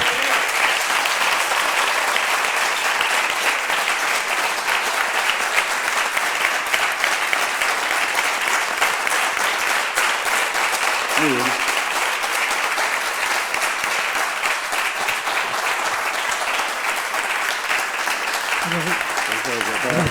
Cada minuto de estos cuentos. La cuestión es que ya que tenemos aquí a responsables bien bregados, ¿verdad?, en la materia, sí que os querría preguntar algo que todos nos preguntamos. En la práctica, ¿esto cómo funciona materialmente? Tú has hablado antes de la cosa de la recogida, el helicóptero que tenéis pero que no os dejan usar o que no os avisan con suficiente tiempo para hacerlo. ¿Cómo se hace físicamente? ¿Esos rescates dónde van? ¿Qué se hace con ellos? Bien, normalmente tendría que funcionar primeramente lo que es la defensa de nuestras fronteras, de nuestro territorio, de nuestras aguas. Ahora mismo he abierto 2 corredores, evidentemente, muy definidos, uno que viene hacia Canarias y otro que viene de Argelia y del norte de Marruecos al Levante español. Eso es lo primero. Primeramente, es cómo puede darse el caso de que las pateras no solo lleguen a nuestra costa, sino que se reutilicen en posteriores viajes. Eso es. Análisis rápido. ¿Cómo puede ser? O sea, estamos en el modelo patera-taxi o taxi-patera, que es reutilizada ante la impunidad de unos servicios de defensa de costa que no funcionan, unos sistemas de detección temprana que no funcionan y que básicamente tenemos la patrullera de la Guardia Civil en Cartagena con una dotación que no tiene una continuidad las 24 horas del día, una escasez de personal absoluto, y Salvamento Marítimo, que sí la tiene, pues interviniendo para interceptar estas pateras y poder quitarlas del medio. En muchas ocasiones se interviene porque verdaderamente una patera tiene problemas, se ha quedado a la deriva, está zozobrando. Pero, ¿qué pretende el Ministerio del Interior? ¿Qué pretende la Delegación de Gobierno? Interceptar la patera para quitarla de en medio, meterla en una zona de puerto donde no se vean y no se pueda estimar por el resto de las personas qué está pasando, cuántos están llegando. Es la ocultación. Por eso partimos de la base de que tenemos nuestras defensas totalmente fuera de lugar, fuera de juego, entra todo, pero además entra y retorna, y vuelve a entrar, y retorna, y vuelve a entrar. O sea, es evidente que las mafias se conocen perfectamente la manga del Mar Menor para utilizarla de punto de llegada en invierno, porque saben que normalmente no hay mucha gente, llegan al atardecer, y nos enteramos de que eso pasa no porque la Guardia Civil las detecte, sino porque a veces se quedan embarrancadas y no pueden dar marcha atrás de motor y no se pueden reutilizar. Pero ahí ya total y absoluto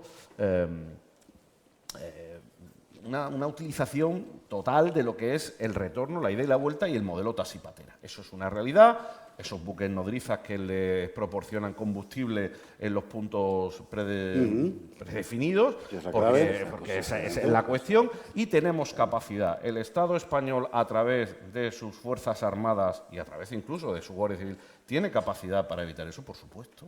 Si hubiera voluntad, suprimir esos buques nodrizas de aguas internacionales costaría muy poquito. Sería muy sencillo. Pero evidentemente está montada, está creado ese corredor, cuando habla de corredor humanitario, no, esto es corredor de inmigración ilegal, ese corredor está abierto y su única limitación es el mal tiempo.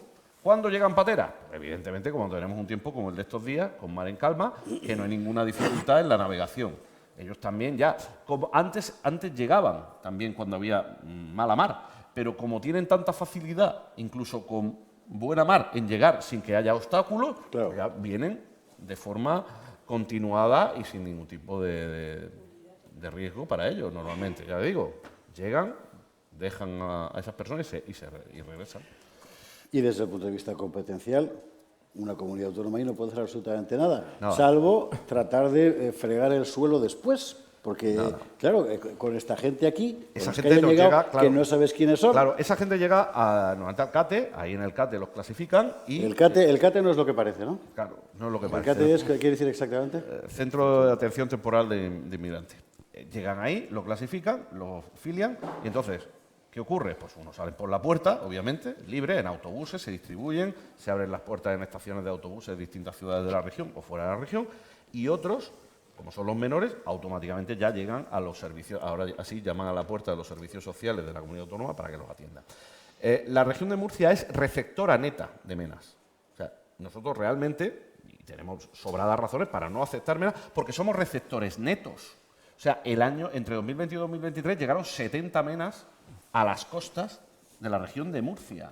Nuestros centros de atención están colapsados. Pero es que tendríamos que ser nosotros de los que entráramos en Murcia en el circuito de reparto a otras comunidades autónomas.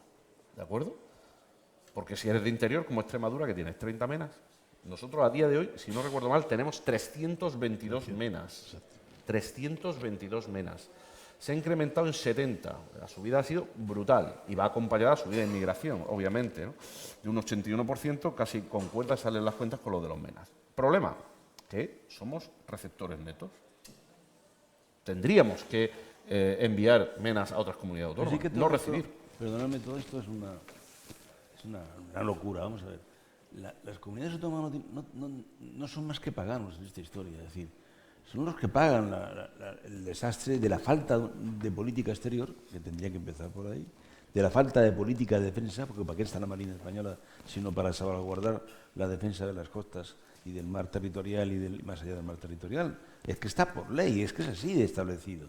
No, pero la Armada se ponen muy dignos diciendo que no, ellos están para Letonia y eso. El mismo cínico del presidente del gobierno el otro día en la cumbre de la OTAN habló de esto. Exactamente. Exigió. Es verdad. Claro, cuando le dijeron que había que decir, el discurso general del secretario general de Biden y tal y cual era aportar más dinero por parte de los países miembros. Y él dijo que sí, que de acuerdo, pero que también se aportase mayor protección frente a las inmigraciones ilegales y tal igual. El presidente del gobierno español, no sé si os enterasteis de esto, en Washington hace 5 días. Es decir, que es... Y luego, por otro lado, lo que denunciaba perfectamente la primera ministra italiana, Meloni, el otro día, con respecto a la acusación de irresponsable que le hizo el señor Macron, ¿no? Habéis oído el discurso de la señora Meloni. Es impresionante y tiene toda la razón. Ustedes que se han dedicado a derribar a Libia, ustedes que por razones puramente de intereses económicos, que son los de las grandes empresas de defensa francesa, de las de SOE y tal y cual. Ustedes que se dedican a esto, pero ¿cómo nadie se dedica? Porque aquí hay un negocio detrás de todo esto, un negocio evidente, que es el negocio del tráfico de personas. Negocio que está permitido y que está produciéndose todos los días. Y nadie pone el grito en el cielo. Oiga, mire, al margen del tema humanitario o no humanitario de los menas, al margen del tema de la inmigración, pero usted no ve que hay aquí un tráfico peor que el tráfico de drogas, que es el tráfico de trata humana, en definitiva, de esclavitud, en última instancia. Mira, hoy mismo un capitán de navío de Rota explica que la distancia por mar entre Senegal y Canarias son 950 millas náuticas. Un cayuco navega unas 5 millas. Tardarían 10 días en llegar y necesitarían llevar bidones de... Exactamente. O sea, que evidentemente les remolcan. Este era capitán de navío. Capitán de Pero navío. no llegará almirante si ha publicado Ya lo eso, sé. ya verás. Evidentemente les remolcan, pero toda esta cuestión viene también del panfilismo y la gente es responsable de este asunto. Es que hasta que no te toca la China, pues no saltas. Pero realmente esto es una vergüenza. Yo he sido profesor 30 años en un instituto, tuve 5 o 6 menas, estuve. 2 pequeñitos, estaban en primero de la ESO. Los otros eran los zanguangos, ya que estamos aquí en Murcia. Y lo primero que no querían que le dieran clase las profesoras. Claro. Las profesoras ni verlas. Claro. Pero los que me daban pena eran los pequeños. Los pequeños lloraban todos los días porque querían volver con sus padres. Y los tenían ahí. O sea, los padres los habían mandado a la buena de Dios. Entonces, lo que hay que pensar es realmente, nosotros tenemos la necesidad de acoger a esta gente. Es decir, y tenemos la obligación, cuando son sus propios padres los que les dejan a su buena suerte en un país extranjero. Y cuando sabemos que el salario mínimo en Marruecos es de aproximadamente 300 euros y aquí les damos 3.000 al mes, pues coño, es más fácil, les damos 500 y se los queden allí. ¿Cuánto cuesta? Es que, ¿Se acuerda que le había dicho que teníamos hecho el cálculo? Vamos a verlo, porque tenemos un vídeo precisamente sobre esa cuestión. Mientras tanto vamos ajustando otras cuestiones. El coste unitario, con perdón por la expresión, ¿lo vemos? Venga. 3.000 pavos. El reparto de menas por toda España es, sin duda, el tema más comentado en las últimas semanas. Sobre este tema se ha hablado mucho, desde las posturas de cada partido hasta las repercusiones políticas y sociales que puede ocasionar. Pero ¿cuánto cuesta mantener un MEN en España? Este dato es difícil de concretar debido a la falta de transparencia que hay sobre este tema, y es que no se conoce ni siquiera el dato real de cuántos menas acoge España en la actualidad. Para poder ofrecer una cifra real del coste de un MENA en España, hay que tener en cuenta varios factores: los centros de acogida, las partidas que se destinan a cada comunidad autónoma para estos centros y cuánto recibe cada MENA para sus gastos básicos. Si empezamos con los centros, el último dato es del año 2021, cuando se aseguró que en nuestro país había 1.219 centros de acogida. Para su mantenimiento hace falta dinero, que lo gestiona cada comunidad autónoma. El pago mensual para todos los MENAs que acoge Andalucía es de 420 euros, 300 en el caso de Murcia, 472 en las Islas Canarias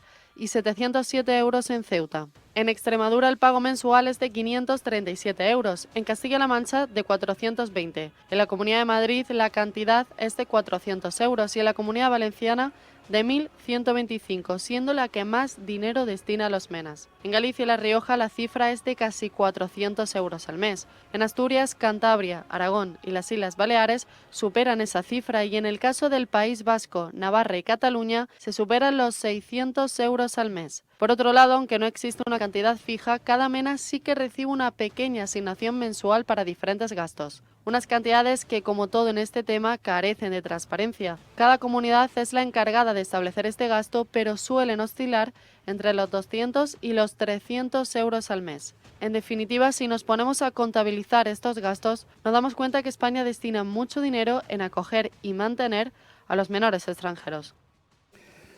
¿Sabe usted qué es lo más complicado? Que es que en realidad estas cifras son tentativas, porque luego hay fluctuaciones de todo género.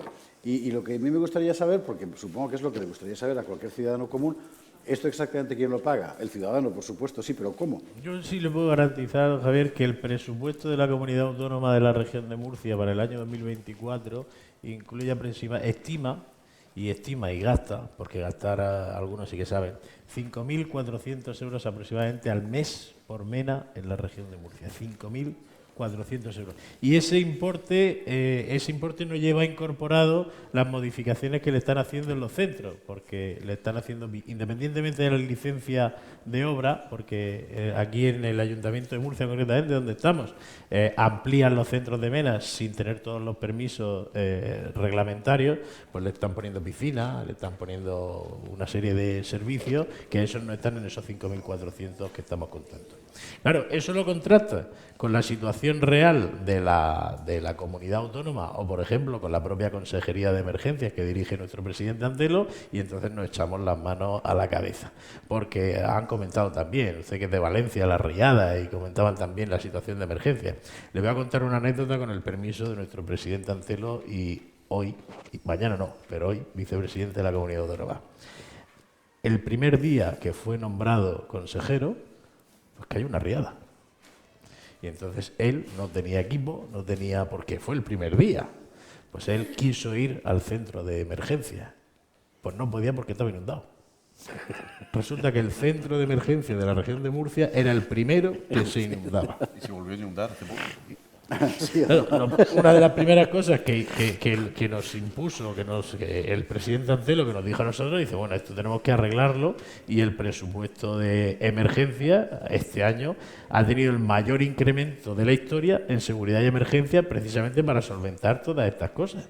Claro, o sea, no puede ser que el centro donde se coordinan todas las emergencias de la región sea el primero que no se puede utilizar. Eso es lo que está pasando, o lo que estaba pasando en esta región. Es decir, 5.400 por barba.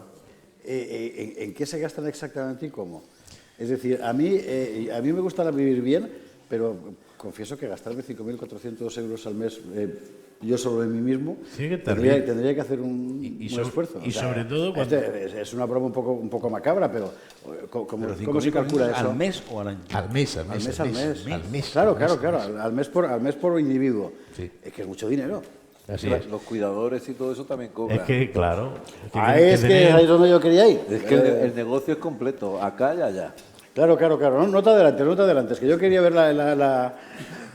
el detalle. Le puedo dar, no sé exactamente en qué se están gastando luego dentro del centro eso, porque llevan trabajadores sociales, llevan profesores, llevan todo. Lo que sí les puedo garantizar es que ellos, que tienen la obligación de estar ahí dentro, luego no están. Lo primero que hacen es saltar y salir corriendo. Y les puedo garantizar que además de eso, si le añadimos de ese gasto de 5.400, si le añadimos los gastos que conlleva llamar a la policía y llamar a los servicios de emergencia por todos los robos y por todas las agresiones que hay en los entornos de los centros de mera, entonces eso, más que 5.400, lo estaríamos elevando ya casi a 10.000. Estamos hablando de un desorden absoluto. Rubén, a ver si yo lo entiendo. O sea, a vosotros os cae el regalito. Tenéis que gastar el dinero para sufragarlo. Esos 5.400 no es que tú vayas a ver a cada chaval y le des un fajo, ¿verdad?, de 5.400. Ese es el prorrateo, digamos, del presupuesto general. Eso lo entiende todo el mundo. ¿A quién va? Es decir, ¿quién recibe ese dinero de la comunidad autónoma para gestionar qué? Las propias organizaciones dentro de políticas sociales, ellos tienen contratados esto que en ocasiones... Cuadra demostrandum, que es donde está el nudo aquí. Que son las organizaciones las que tienen montada toda una estructura, que tienen un servicio a lo mejor para reponer un profesor que se va de baja en un colegio. Tardamos 15 días, pero allí tienen 2 por si acaso. Que se ha creado, por tanto, una administración paralela que no tiene que dar explicaciones como la administración, porque son entidades, al fin y al cabo, privadas, ¿verdad? Con lo cual, no tienen... Bueno, nadie les va a cesar. Son ¿verdad? contratadas por la comunidad autónoma. Tercer sector, tío. No es organismo público. No, pero ¿y aparecen de dónde? ¿Contratados cómo y por quién? Es que estamos viendo... Este asunto nació en Canarias, cuando empezaron a escribirnos espectadores, que aquí aparece una gente que nadie sabe quién es. Los meten en autobuses, se los llevan al avión... Donde llegan, resulta que aparece otra gente que nadie sabe quién es, que se encarga de bajarlos del avión y llevarlos a autobuses que van a otro sitio donde aparece otra gente que nadie sabe quién es y los mete en un centro. Y toda esa gente, ¿de dónde ha salido? No son policías, no son funcionarios, no es protección civil, no es...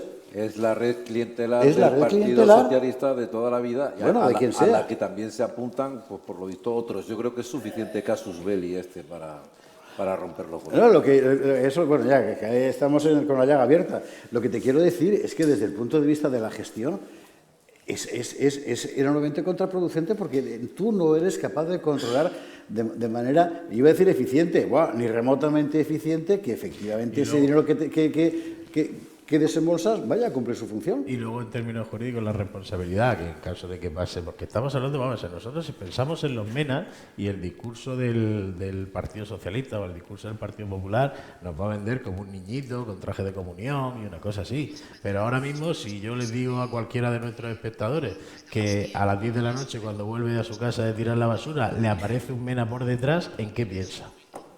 En la realidad.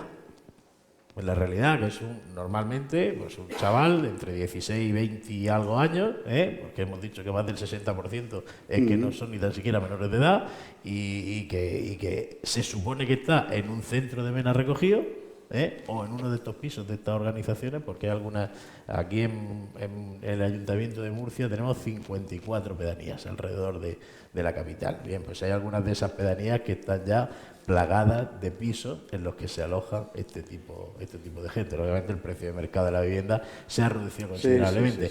Estas organizaciones recogen dinero del Estado, recogen dinero de las comunidades autónomas y se encargan de la gestión de estos menas. Y ya está. Y si te he visto, no me acuerdo. Como estas organizaciones reciben tanto dinero, llega un momento en que contratan a mucha gente, tienen una masa social suficientemente importante como para que ya los partidos políticos digan, uy, es que si no le hago caso ahí y no atiendo sus reivindicaciones, son muchos votos. Y así es la espiral continua de ineficiencia por parte de todo este negocio. Esto es muy importante explicarlo, porque me parece que los ciudadanos tienen que entender cómo funciona el asunto y hasta qué punto se aleja enteramente del discurso oficial.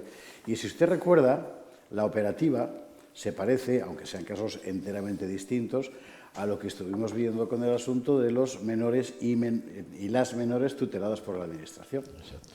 Porque el procedimiento resulta que era el mismo. ¿Se acuerda usted? Cuando empezamos a denunciar lo que pasaba en Baleares, luego en Valencia, luego en Madrid, luego en Asturias, al final siempre es lo mismo. Es decir, las administraciones públicas, generalmente las comunidades autónomas, dan un dinero a un tercero que no es administración, que no tiene que responder de cómo está ejecutando el asunto, ¿verdad?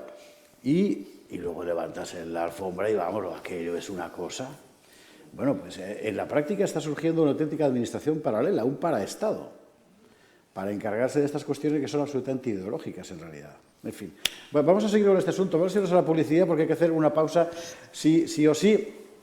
Antes le recuerdo lo siguiente, si nosotros hoy podemos estar contando estas cosas que seguramente usted no habrá oído en ninguna otra parte, todo esto de la administración paralela y tal, es porque usted nos ayuda.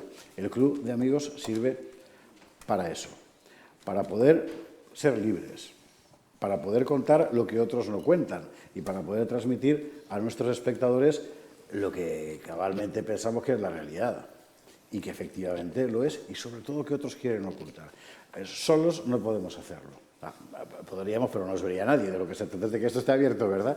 Y para eso hace falta el Club de Amigos y que usted cotice en el Club de Amigos su pequeña contribución mensual, que la suya será pequeña y la del vecino también, pero como somos 10.000, 20.000, 30.000 pequeños, pues al final es una cosa muy grande y permite el milagro de esta cadena de televisión, que es la única cadena de televisión en Europa que se mantiene fundamentalmente por las contribuciones de sus espectadores. Y cuanto más apriete el poder, que apretará todavía más, la semana que viene veremos en El Gato el plan de Sánchez para callarle la boca a la prensa, pues más falta hará que los ciudadanos digan, a mí no me pisáis. Eso es el Club de Amigos, un a mí no me pisáis. Por cierto, hoy aquí en Murcia, en el Moneo, están por aquí los amigos del club, precisamente, para ir rellenando fichas, así que quien quiera que vaya para arriba, que allí lo puede hacer. Por otra parte, todos los que entren este mes en el Club de Amigos tienen 4 libros de regalo, 4 libros a elegir entre todos esos que está viendo usted ahí en su pantalla. 4 libros de regalo para las altas de este mes en el Club de Amigos. A la vuelta, vamos a seguir viendo la operativa de todo esto, de cómo funciona, que es fundamental para entender por qué ha pasado hoy en España lo que ha pasado con esos pactos PP-Vox, y me parece que vamos a tener a Buxadé, a ver si conseguimos que no falle la conexión. Él lo ha puesto todo de su parte, así que ahora todo depende de las ondas. Enseguida volvemos.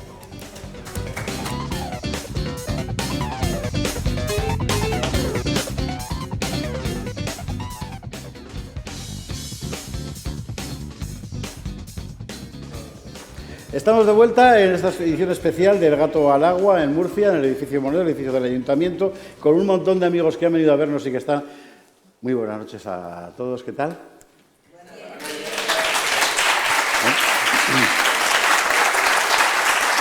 Acogidos... Muchísimas gracias. Acogidos a la generosidad de la Consejería, a ver si lo digo bien, de Interior, Emergencias y Ordenación Territorial. Ordenación del territorio. Bien, del gobierno regional. Luego seguimos hablando de los menas y en qué se va el dinero, que me parece que es una cosa que todo español tiene que saber. Pero se me había quedado pendiente una pregunta que a lo mejor a usted le parece una bobada, pero a mí me ha intrigado siempre. O sea, ordenación del territorio, ¿qué quiere decir? O sea, ¿cómo lo ordenamos? Precisamente eso, es la estructuración correcta. Un murciano quiere montar un negocio y ese negocio implica una nave industrial, pues el papel que no te dan y no puedes iniciar el negocio, eso es por culpa de ordenación del territorio.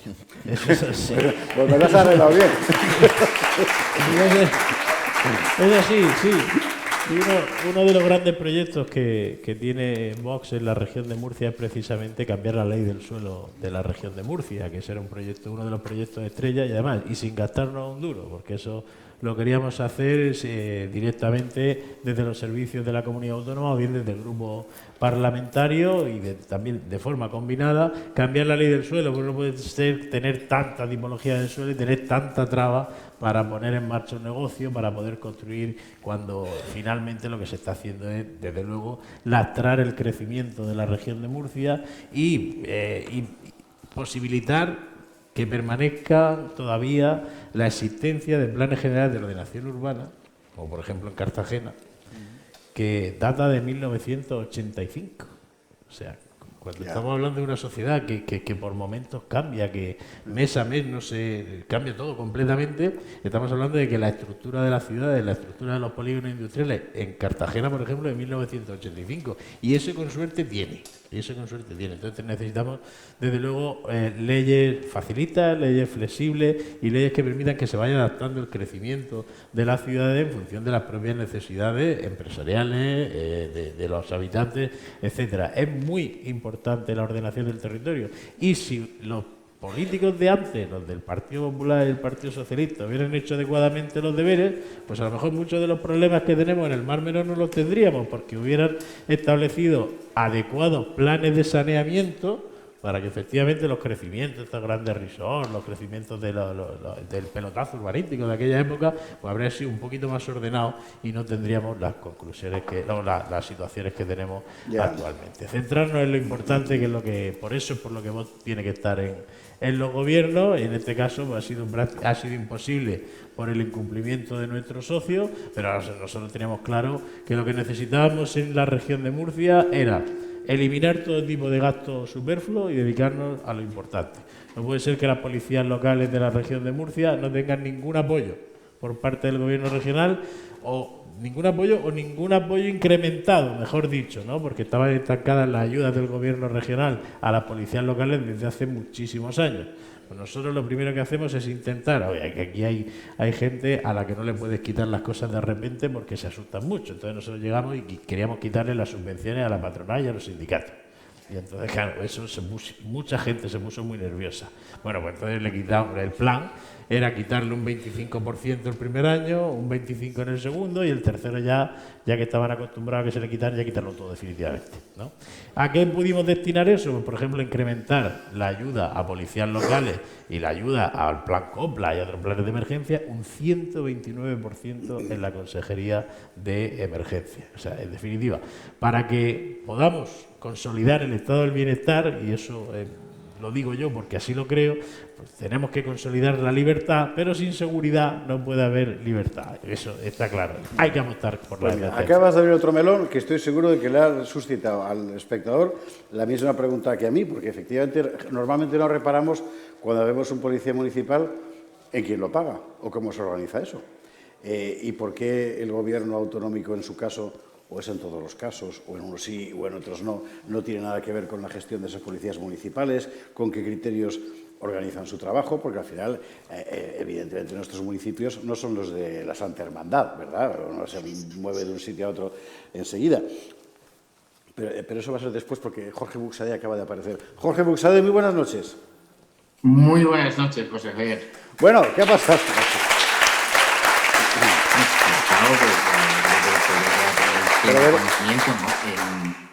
El Comité Ejecutivo Nacional se ha reunido esta tarde y luego pues Santiago ha salido a hacer la correspondiente declaración pública donde pues hemos puesto de manifiesto pues que nuestros consejeros vicepresidentes van a presentar la dimisión y que en los gobiernos de las regiones donde estábamos con el Partido Popular, pues pasamos a la oposición ante un hecho muy grave como es que Feijóo ha decidido dar las órdenes oportunas a los presidentes regionales del Partido Popular para que se sometan a la política inmigratoria de Sánchez, es decir, a la inexistente política de control de la inmigración de Sánchez.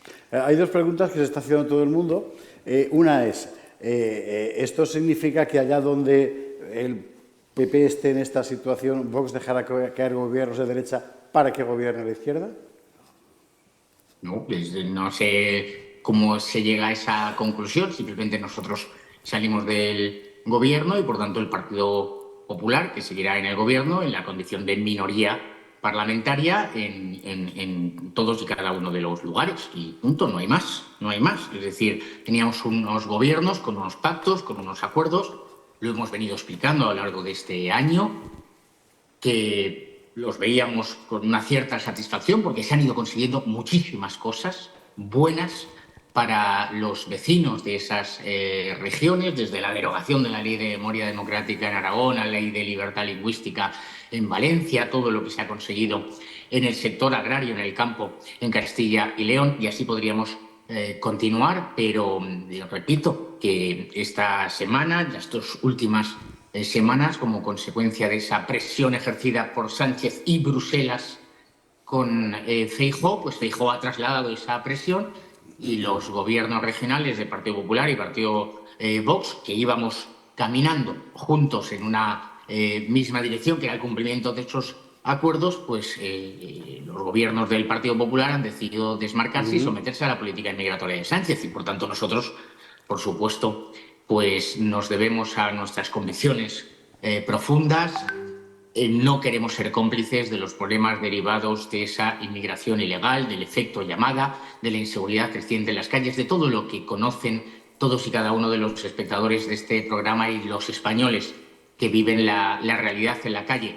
Y, por tanto, pues nos apartamos de ese gobierno y a partir de ahí pues el gobierno pues continuará, entiendo, con su minoría parlamentaria y pasaremos a la oposición y al trabajo parlamentario.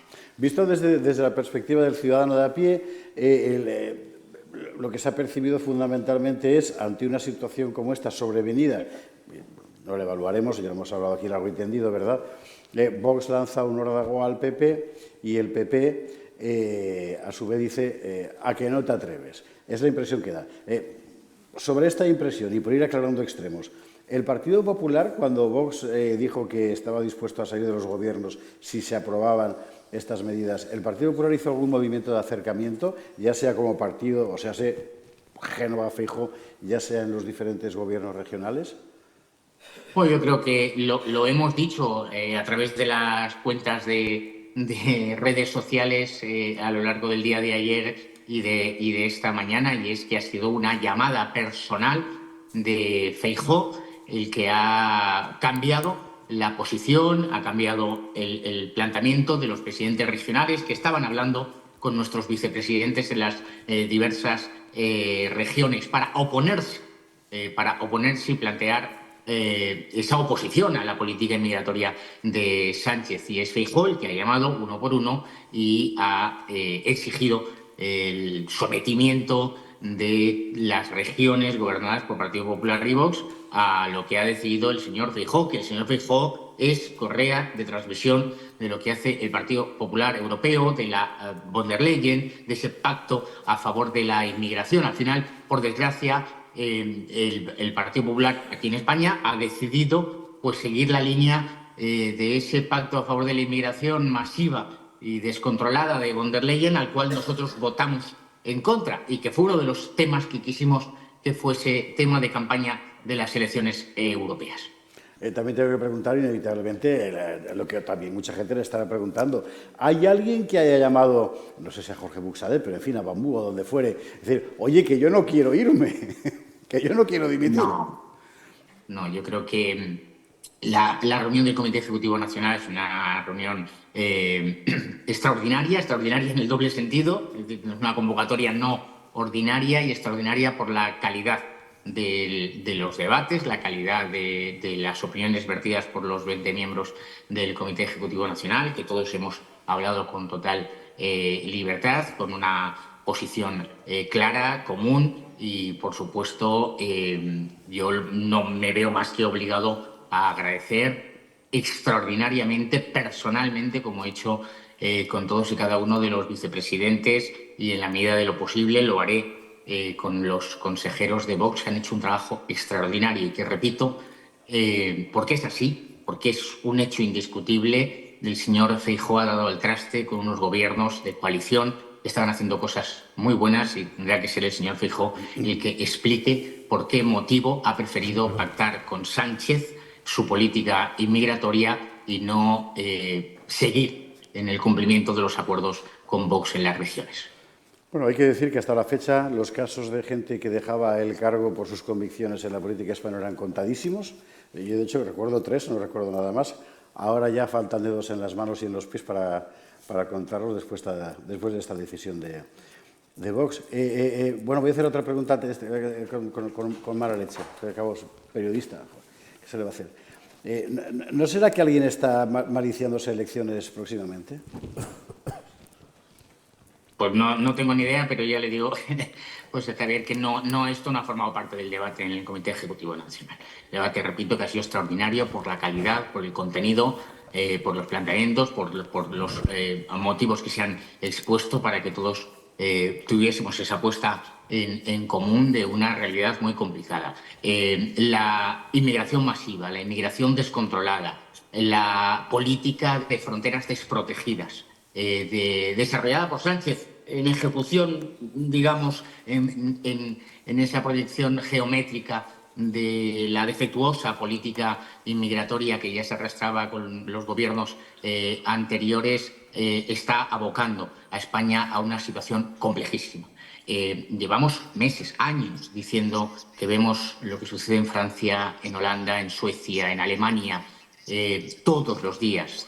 En algún lugar de España estamos viendo desgracias, situaciones de inseguridad, violencia, delitos, además de todo lo que supone de sobrecoste, de saturación, de colapso de los servicios públicos. Y esto lo están viviendo, lo denunciamos todos los días, los barrios más humildes, las poblaciones más pequeñas, las poblaciones costeras, pero también en el interior también. Y además se va a producir esa dispersión de esa política inmigratoria.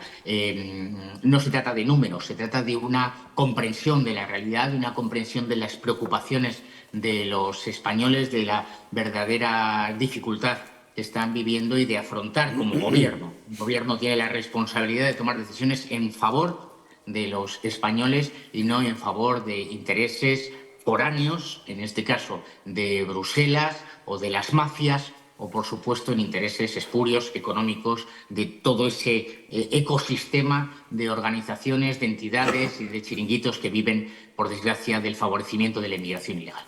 Jorge Buxadé, muchísimas gracias por estar esta noche con nosotros, una noche además tan complicada como la de hoy aquí en el Gato al Agua. Gracias. Un abrazo. Gracias a ustedes. Bueno, es desde luego la noticia no del día. Hace unas semanas hablamos de la noticia del año, que era el año de esos pactos de gobierno. La noticia de hoy es mucho más que la noticia del día, evidentemente. Si os parece, retomamos la discusión donde lo teníamos, y en la cuestión presupuestaria, porque es la típica pregunta que se hace. Hablamos de las policías, es decir, director general de emergencias, autonómico. Tenemos la competencia de coordinación de policías locales también. Claro, eso de fuerza pública en principio no tienes, pero tienes las policías municipales. Coordinación. ¿Y cómo coordinas policías de diferentes municipios que en principio tienen sus competencias acotadas a territorios muy concretos? ¿Eso cómo funciona? ¿Cómo se hace? La coordinación de policías locales no es desde el punto de vista operativo, digamos, técnico en el ámbito de la seguridad ciudadana, sino es de ordenación de lo que es pues, su organización, formación, aspectos logísticos, es esa parte. La parte operativa está en manos de los respectivos jefes de policía y de la cadena de mando de cada policía. Nosotros lo que nos dedicamos es a darle el apoyo. Pero esa cadena de mando, una cadena de mando que se agota en el nivel municipal. Se agota en el nivel municipal, correcto. Hay una de las cuestiones que planteábamos aquí que era un poco extraño que tuviéramos un servicio de coordinación de policías locales sin policías locales. Ya, también. Es un poco absurdo, lo hemos planteado, una de las cuestiones que planteamos aquí a los competentes en materia de personal de lo que es el gobierno regional, porque evidentemente tienen que ser policías locales los que participen en la coordinación de los cuerpos de policías local. Está muy bien que le demos un apoyo técnico en bastantes ámbitos, en el ámbito legal, en el ámbito formativo, pero el problema que tenemos es que lo tenemos dejado de ese lado. Y una cifra importante que nos tiene que poner en situación de cómo nos encontramos en materia de seguridad de emergencia en la comunidad. La comunidad autónoma, en octubre de 2023, en el año 23, obviamente en relación al presupuesto, era la que menos gastaba por habitante de España. Así, ¿eh? De las regiones uniprovinciales, la que menos gastaba. Con el esfuerzo que se ha hecho con el presupuesto 2024, hemos escalado 4 puestos, nos hemos situado casi en la media y hemos conseguido con esas políticas, pues bueno, dotarnos de un presupuesto que va a suponer este año en municipios, especialmente los de menos de 20.000 habitantes, incrementos de hasta el 400 y el 500% respecto a lo que recibían. Vamos, un ejemplo de un ayuntamiento de tamaño medio como Puerto Lumbreras. Bueno, lo previsto en Puerto Lumbreras es que este año, que tiene unos 17.000 habitantes, una plantilla de 20 policías, le vamos a sufragar casi un tercio del coste de la plantilla de lo que son salarios, le vamos a dar además 20.000 euros, que antes tenía 3.000, para gastos de equipamiento material, que incluye chalecos antibalas, que incluye todo lo necesario, uniformidades, etcétera, y le vamos a comprar un vehículo, es decir, 40.000 euros para un vehículo, que antes tampoco existía. O sea, ese es el esfuerzo que pongo el ejemplo con datos, ¿no? Cómo se va a distribuir ese incremento, que en materia de policía son un monto de 2,5 millones de euros de incremento respecto a los presupuestos anteriores. Ese es el ejemplo de un municipio de tamaño medio, y fijándonos también mucho en aquellos que, lo primero que nos dijo nuestro consejero, tened conciencia de que somos Diputación Provincial. José Ángel Antelo nos dijo, somos Diputación Provincial y tenemos que velar por aquellos ayuntamientos más necesitados, más pequeños, que tienen más dificultades económicas, que tienen una dispersión territorial grande y que hay que apoyar. Este es un debate típico, ¿eh? Mucha gente que dice, sobre todo desde Madrid, que es que ahí se ven las cosas de una forma particular, las diputaciones provinciales todas fuera. Bueno, vete a Brañosera y cuéntaselo en Palencia. ¿Qué haces sin una diputación provincial? Claro. O efectivamente aquí con un montón de municipios pequeños y muy aislados. Bueno, última pregunta que esta va de los dineros, que este es un asunto que a mí me tiene ha sido un año de gestión, digamos, directa y tal. Presupuestariamente podemos decir que ha habido algo más de luz y de taquígrafos sobre el uso de los presupuestos autonómicos. Pues sin lugar a dudas, porque aunque existe muchísimo recorrido en la mejora del presupuesto de la comunidad autónoma, tenga en cuenta que la región de Murcia está quebrada, eso sí, y cuando tienes una empresa quebrada, pues levantarla porque está quebrada es muy difícil. Nosotros hemos intentado empezar a poner parches allí donde estaban todas las fugas de agua y además de eso a gestionar de forma adecuada. Ahora mismo, como contaba Ricardo, nuestro director de emergencia, con todo ese gasto que se está haciendo, fíjese una cosa, si en vez de gastarnos los 6.000 euros en estos menas, resulta que una señora mayor está sola en su casa y se cae, y eso me lo ha contado a mí Ricardo, la policía local no puede asistir porque no tiene los medios suficientes para poder asistir, porque tienen a lo mejor una unidad y están en la otra punta del municipio. La ambulancia no va porque dice que ese servicio no puede cubrirlo él mismo, y los bomberos tampoco pueden ir. Se queda la señora porque se ha caído y no puede levantarse 6 horas.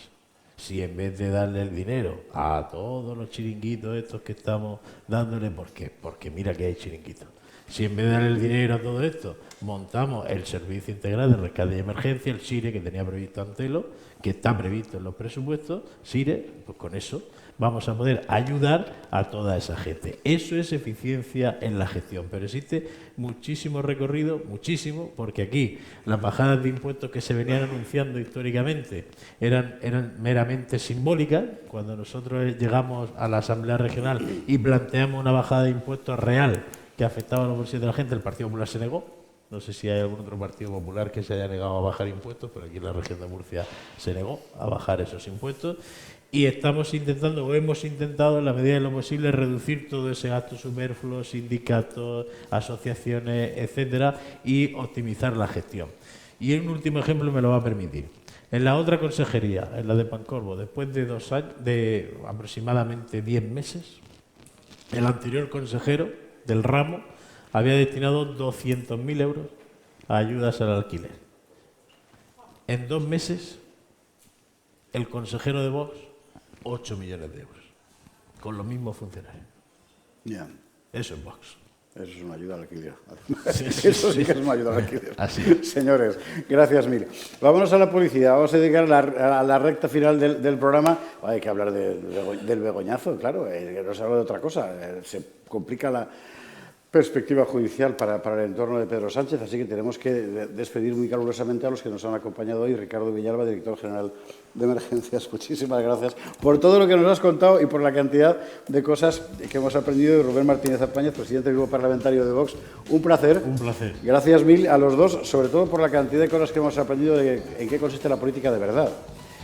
Y en este caso concreto, además, cómo se organiza eso que se llama interior, seguridad, etcétera, etcétera, etcétera, e incluso ordenación territorial. Pausa para la publi, dentro de un instante, más. Muchísimas gracias.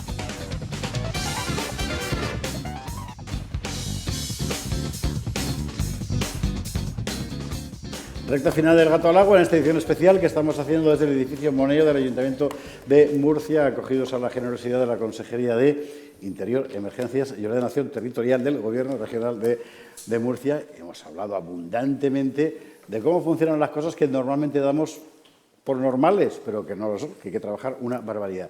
¿Y pensaba usted que íbamos a acabar el programa sin hablar de Begoña? No. Hoy también hay que hablar de Begoña y de todo lo que hay alrededor de todo este asunto entre la mujer y el hermano. La verdad es que la red... Bueno, ¿ahora dónde estamos? Ahora estamos en que de vez en cuando aparece un informe de la UCO, o eso dice el Gobierno, diciendo que aquí no hay nada. La misma UCO, por cierto, que está investigando al hermano. Bueno, vamos a ver. Vamos a poner un poco negro sobre blanco lo que de verdad hay y ahora entramos en materia.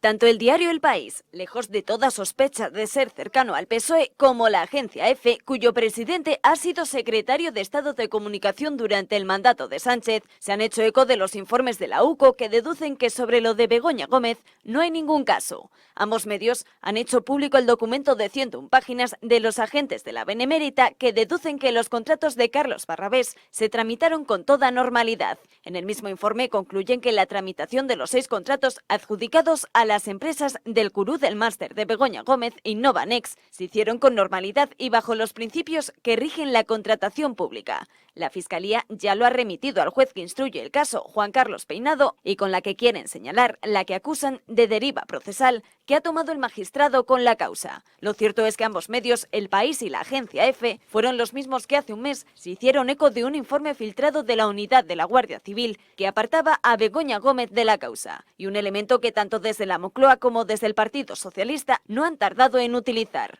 Llama la atención también la investigación que lleva a cabo la UCO sobre el hermano del presidente del Gobierno, tras el registro llevado a cabo en la Diputación de Badajoz en busca de documentación sobre David Azagra, nombre artístico de David Sánchez. Desde el propio PSOE insisten en atacar el informe y en negar que haya ningún tipo de caso. Claro, ¿qué dice la UCO sobre el asunto del hermano? Pues, por ejemplo, rastrea fondos europeos, podemos ver en la información, perdón, fondos europeos para pagar las óperas del hermano. O sea, esto sí que es nivel. O sea, ni a Mozart le pasaba eso, que le pagaran las obras con fondos europeos. Bueno, 2. En la UCO, perdón, en su registro, se ha llevado el ordenador del hermano. Ya veremos lo que sale ahí, si quedaba algo ahí, pero ya sabe usted que esta gente es especialista en sacar información de los ordenadores a pesar de los borrados. Hoy, por otra parte, varios medios han sacado las imágenes, era inevitable que salieran, ¿verdad?, de Begoña Gómez en el banquillo el otro día. Las han sacado, yo lo he visto tanto en Voz Populi como en Equidiario, pero son muchos medios los que han sacado. Begoña Gómez es esa dama que se ve al fondo, así como hecha un obilico, ¿verdad? En el micrófono, lo que está diciendo es que de pie no se va a poner y que le ajusten el micrófono, que eso es lo que dijo allí en el juzgado antes de declarar. Y ahí va el propio, efectivamente, a ajustarle. Claro. Bueno, oiga, nadie tiene por qué saber cómo ajustar un micrófono. Tuvo mucha gracia el juez, que le preguntó si sabía de qué le estaban acusando. Ella dijo que no y dijo, pues la voy a ilustrar a usted. Y entonces empezó a contarle tal. Bueno.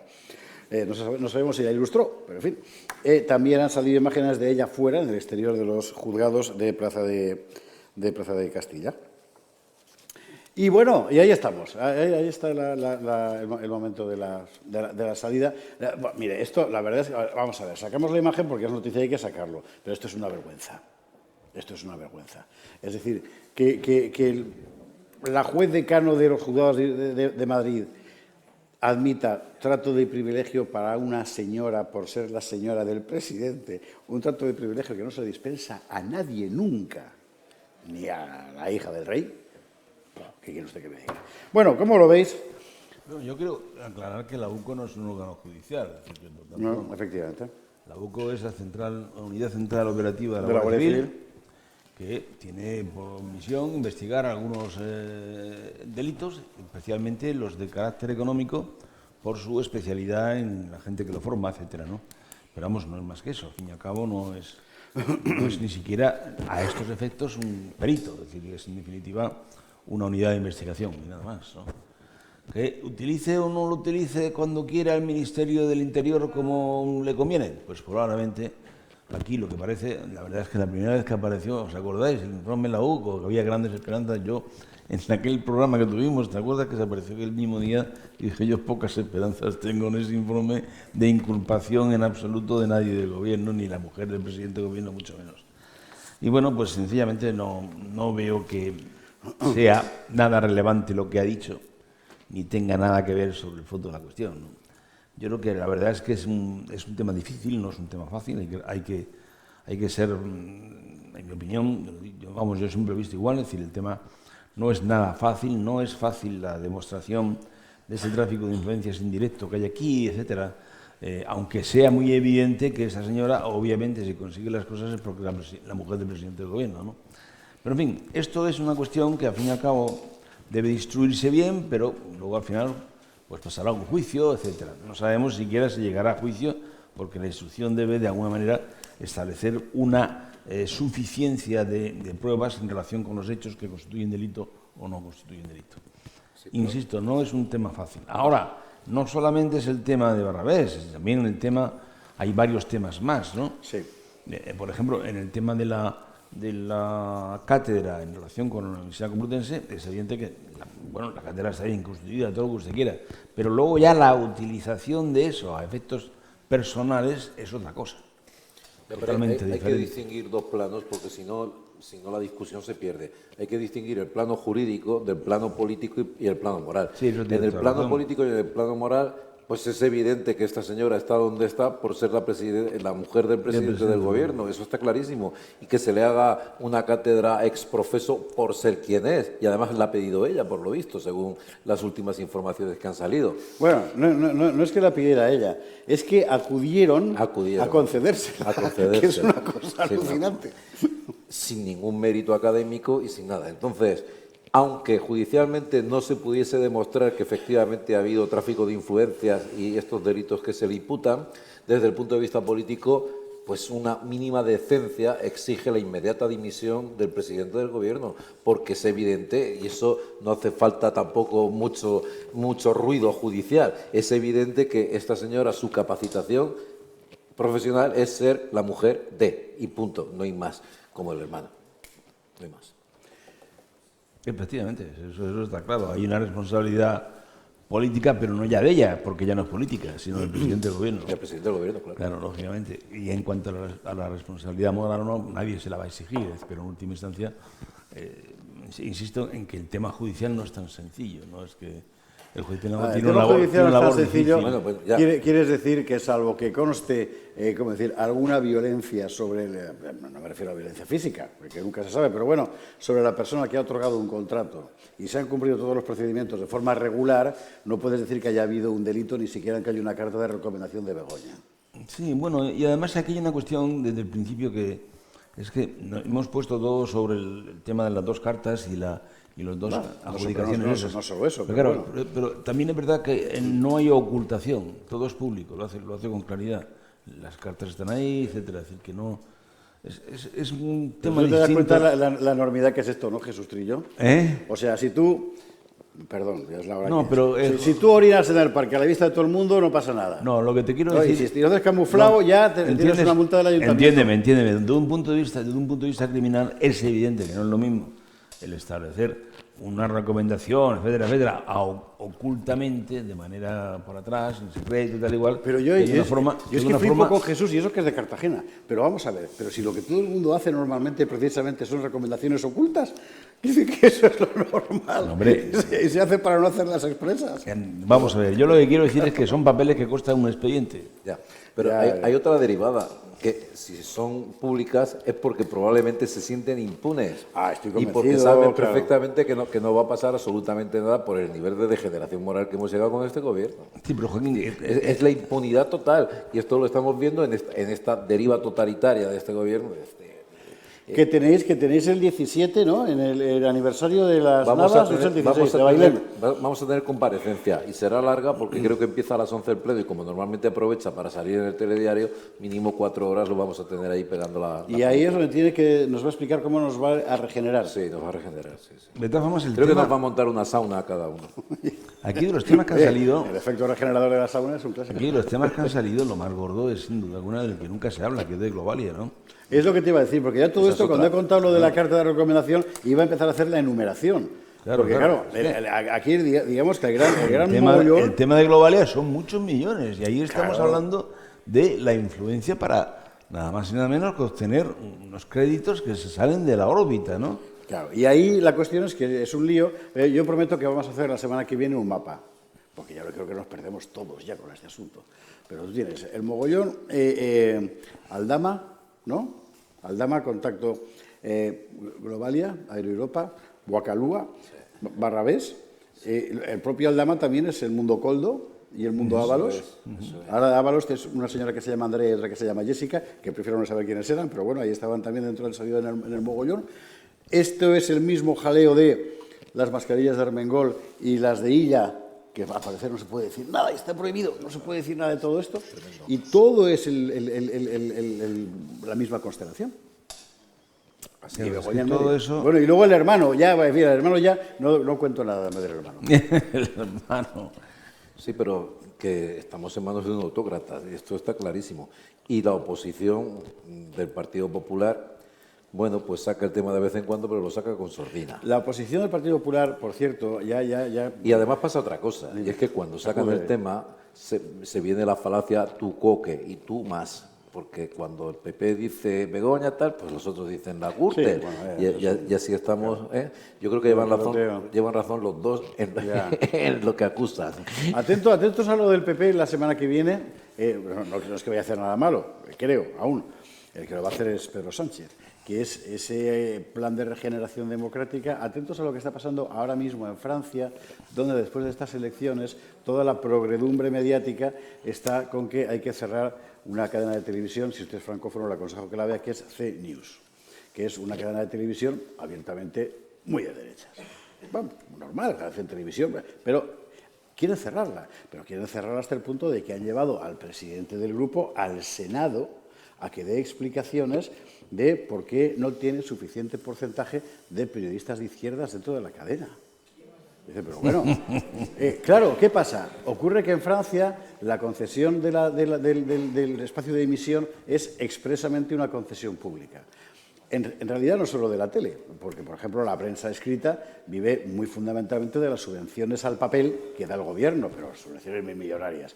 Bueno, ahora mismo todo el empeño de la izquierda política y mediática está en cerrar esas cadenas. Y yo me temo que en lo que está pensando el aparato que rodea la corte de Pedro es en copiar el modelo. No te quepa duda. Pero claro, utilizar para eso la famosa ley de medios de la Comisión Europea. Eso sería ya acabar con la democracia en ese país, ¿no? Pues que queda poquita. Claro. Bueno, bien, pero ante eso digo yo que tendremos que decir también algo al pueblo, ¿no? Pues ahí estamos precisamente nosotros. Claro, perdóname Raquel, ¿cuánto me has dicho que nos queda? Que se me ha ido el santo al cielo. 1 minuto y medio ya. Bueno, pues nada, adiós, muchas gracias.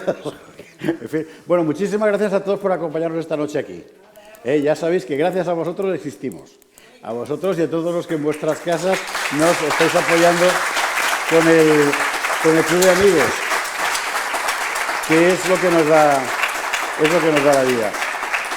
Y es lo que nos va a permitir, además, resistir a esa marea liberticida que con toda seguridad Pedro Sánchez, si puede, va a desatar. En fin, aquí estaremos y estaremos porque sabemos que vosotros estáis con nosotros. Y nuestro agradecimiento a la Consejería de Interior, Emergencias y Ordenación Territorial del Gobierno de Murcia que nos ha acogido aquí esta noche.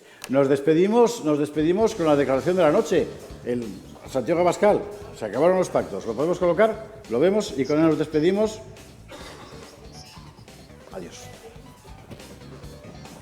Hemos cedido, quizá a veces demasiado, según algunos, para salvaguardar esos gobiernos que han logrado cosas importantes. Y lo hemos hecho pensando en consolidar la fórmula de una alternativa nacional al gobierno corrupto. Pero es imposible pactar con el que no quiere hacerlo, con el que pretende imponernos unas políticas de fronteras abiertas. Nadie ha votado a Vox, y me atrevo a decir que nadie ha votado al Partido Popular, para que continúe la invasión de inmigración ilegal y de menas. Si el señor Feijóo quiere estafar a sus electores y seguir aplicando políticas socialistas y globalistas, allá él. Nosotros no vamos a hacerlo. En consecuencia, el Comité Ejecutivo Nacional de Vox constata que los acuerdos regionales están rotos como consecuencia de la agresión del señor Feijóo. Y el Comité Ejecutivo Nacional acuerda retirar el apoyo parlamentario a los gobiernos de Extremadura, de Baleares, de Aragón, de la Comunidad Valenciana, de Castilla y León y de Murcia. Los vicepresidentes de estos gobiernos anunciarán su dimisión y Vox pasará a la oposición, tan leal como contundente, igual que en el resto de España, a los pactos cada vez más habituales entre Sánchez y Feijóo.